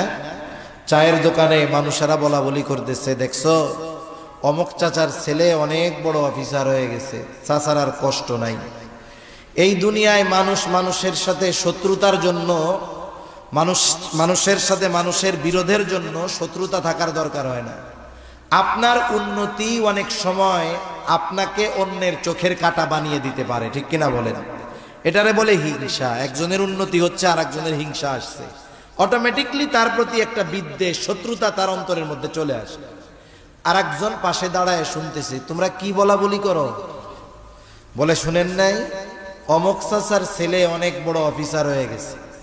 এখন এই লোক টিটকারি করে বলে, আয় আল্লাহ, অমুকের বলা অফিসার হইছে, কেয়ামতের আসতে আর বাকি নাই। ও আল্লাহ, এই খবর শোনার আগে আমি মরলাম না কেন? এরকম বলা লোক তো আলহামদুলিল্লাহ 5 বিবিতে কমপক্ষে নাই, আছে। কিন্তু ওই টাইমে যদি আজরাইল আইসা বলে আপনার তো মরতে মন চাই, তাহলে চলেন, কি বলবে? আসলে কি আমি মরতে মন চাইছি নাকি এমনি এমনি কইছি আর কি। এটা হলো তার ওই লোকটাকে ছোট করা এবং নিজের হিংসার বহিঃপ্রকাশ ঘটানো। আবু জেহেল নবীজিকে শোনায় কেমন যেন এই কথা বলে, আল্লাহ, কোরআন নাজিল করার জন্য আপনি আর কাউরে পান নাই? আমি আবু জেহেল, আমার মতো লোক আর কে আছে? আমি বড় নেতা, আমার পেছনে অনেক লোক, অনেক সম্পদ। এই কোরআন আপনি মুহাম্মাদের উপরে নাজিল করলেন, এই কাজটা কেমন হইল? আপনি আমারে পাথর মেরে শেষই করে দেন। এটা মূলত নবীজিকে শুনিয়ে তুচ্ছ এবং কষ্ট দেওয়ার জন্য তার উদ্দেশ্য। আচ্ছা বলেন তো, আপনারা দুইজন বন্ধু এক জায়গায় গেছেন, আপনার যেই বন্ধু তিনি অনেক শরীফ মানুষ, ভদ্র মানুষ, আল্লাহর খাঁটি এক বান্দা, আপনি তার পাশে, আর এক লোক আপনার বন্ধুকে উদ্দেশ্য করে কিছু কথা বলতেছে, যেই কথাগুলো শুনে বন্ধু কষ্ট পায় কিন্তু কিছু কয় না, মাথা নিচের দিকে দিয়ে আছে। আপনি তো আর বন্ধুর মতো নরম ধরম না।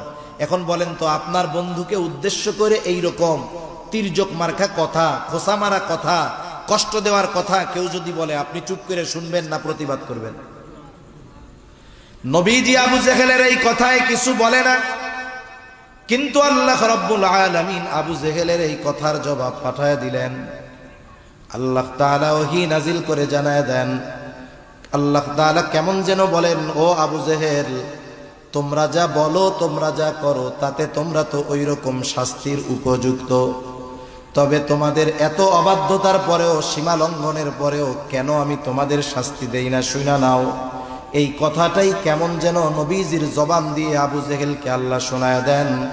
আল্লাহ তাআলা বলেন, ওয়ামা কানাল্লাহু লিয়ুআযযিবাহুম ওয়া আনতা ফীহিম।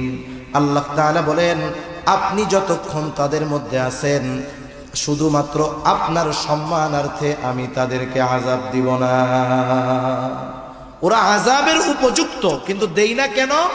কারণ আপনি তো পৃথিবীতে আছেন। বলেন তো, পৃথিবীতে এমন একটা ইঞ্চি জায়গা আছে যেই জায়গার রহমত নবী না আছে? তাহলে যেখানে নবী আছেন ওখানে আল্লাহ তাআলা কেমন করে গজব দিবেন? অতীতেও আল্লাহ তাআলা যখন কোথাও কোনো নবীর উম্মতকে গজব দিতে চেয়েছেন, আগে ওই নবীকে তার এলাকা থেকে সরায় নিয়েছেন, এরপরে গজব দিয়েছেন। কিন্তু আমার আপনার নবী তো রহমাতুল লিল আলামিন। আমার আপনার নবী রহমাতুল লিল আলামিন হওয়ার কারণে পৃথিবীর এমন কোনো জায়গা নাই যেই জায়গার রহমত তিনি নন। শুধুমাত্র এই কারণে নবীজি বর্তমান, এই কারণে আবু জেহেল, উতবা, সাইবা এমন আচরণ করার পরেও শুধুমাত্র নবীজির খাতিরেই আল্লাহ তাআলা তাদেরকে শাস্তি দেন না।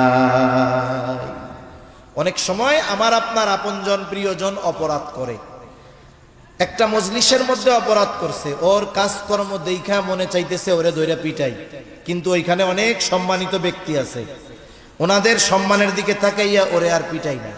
এবার সবাই যখন চইলা যায়, কি বলি, তোরে আজকে সাইজি করে দিতাম খালি যদি অমকে না থাকতো এইখানে, ঠিক কিনা বলেন? তাহলে সম্মানিত ব্যক্তির কারণে শাস্তি থেকে বেঁচে যায় অনেক সময় মানুষ।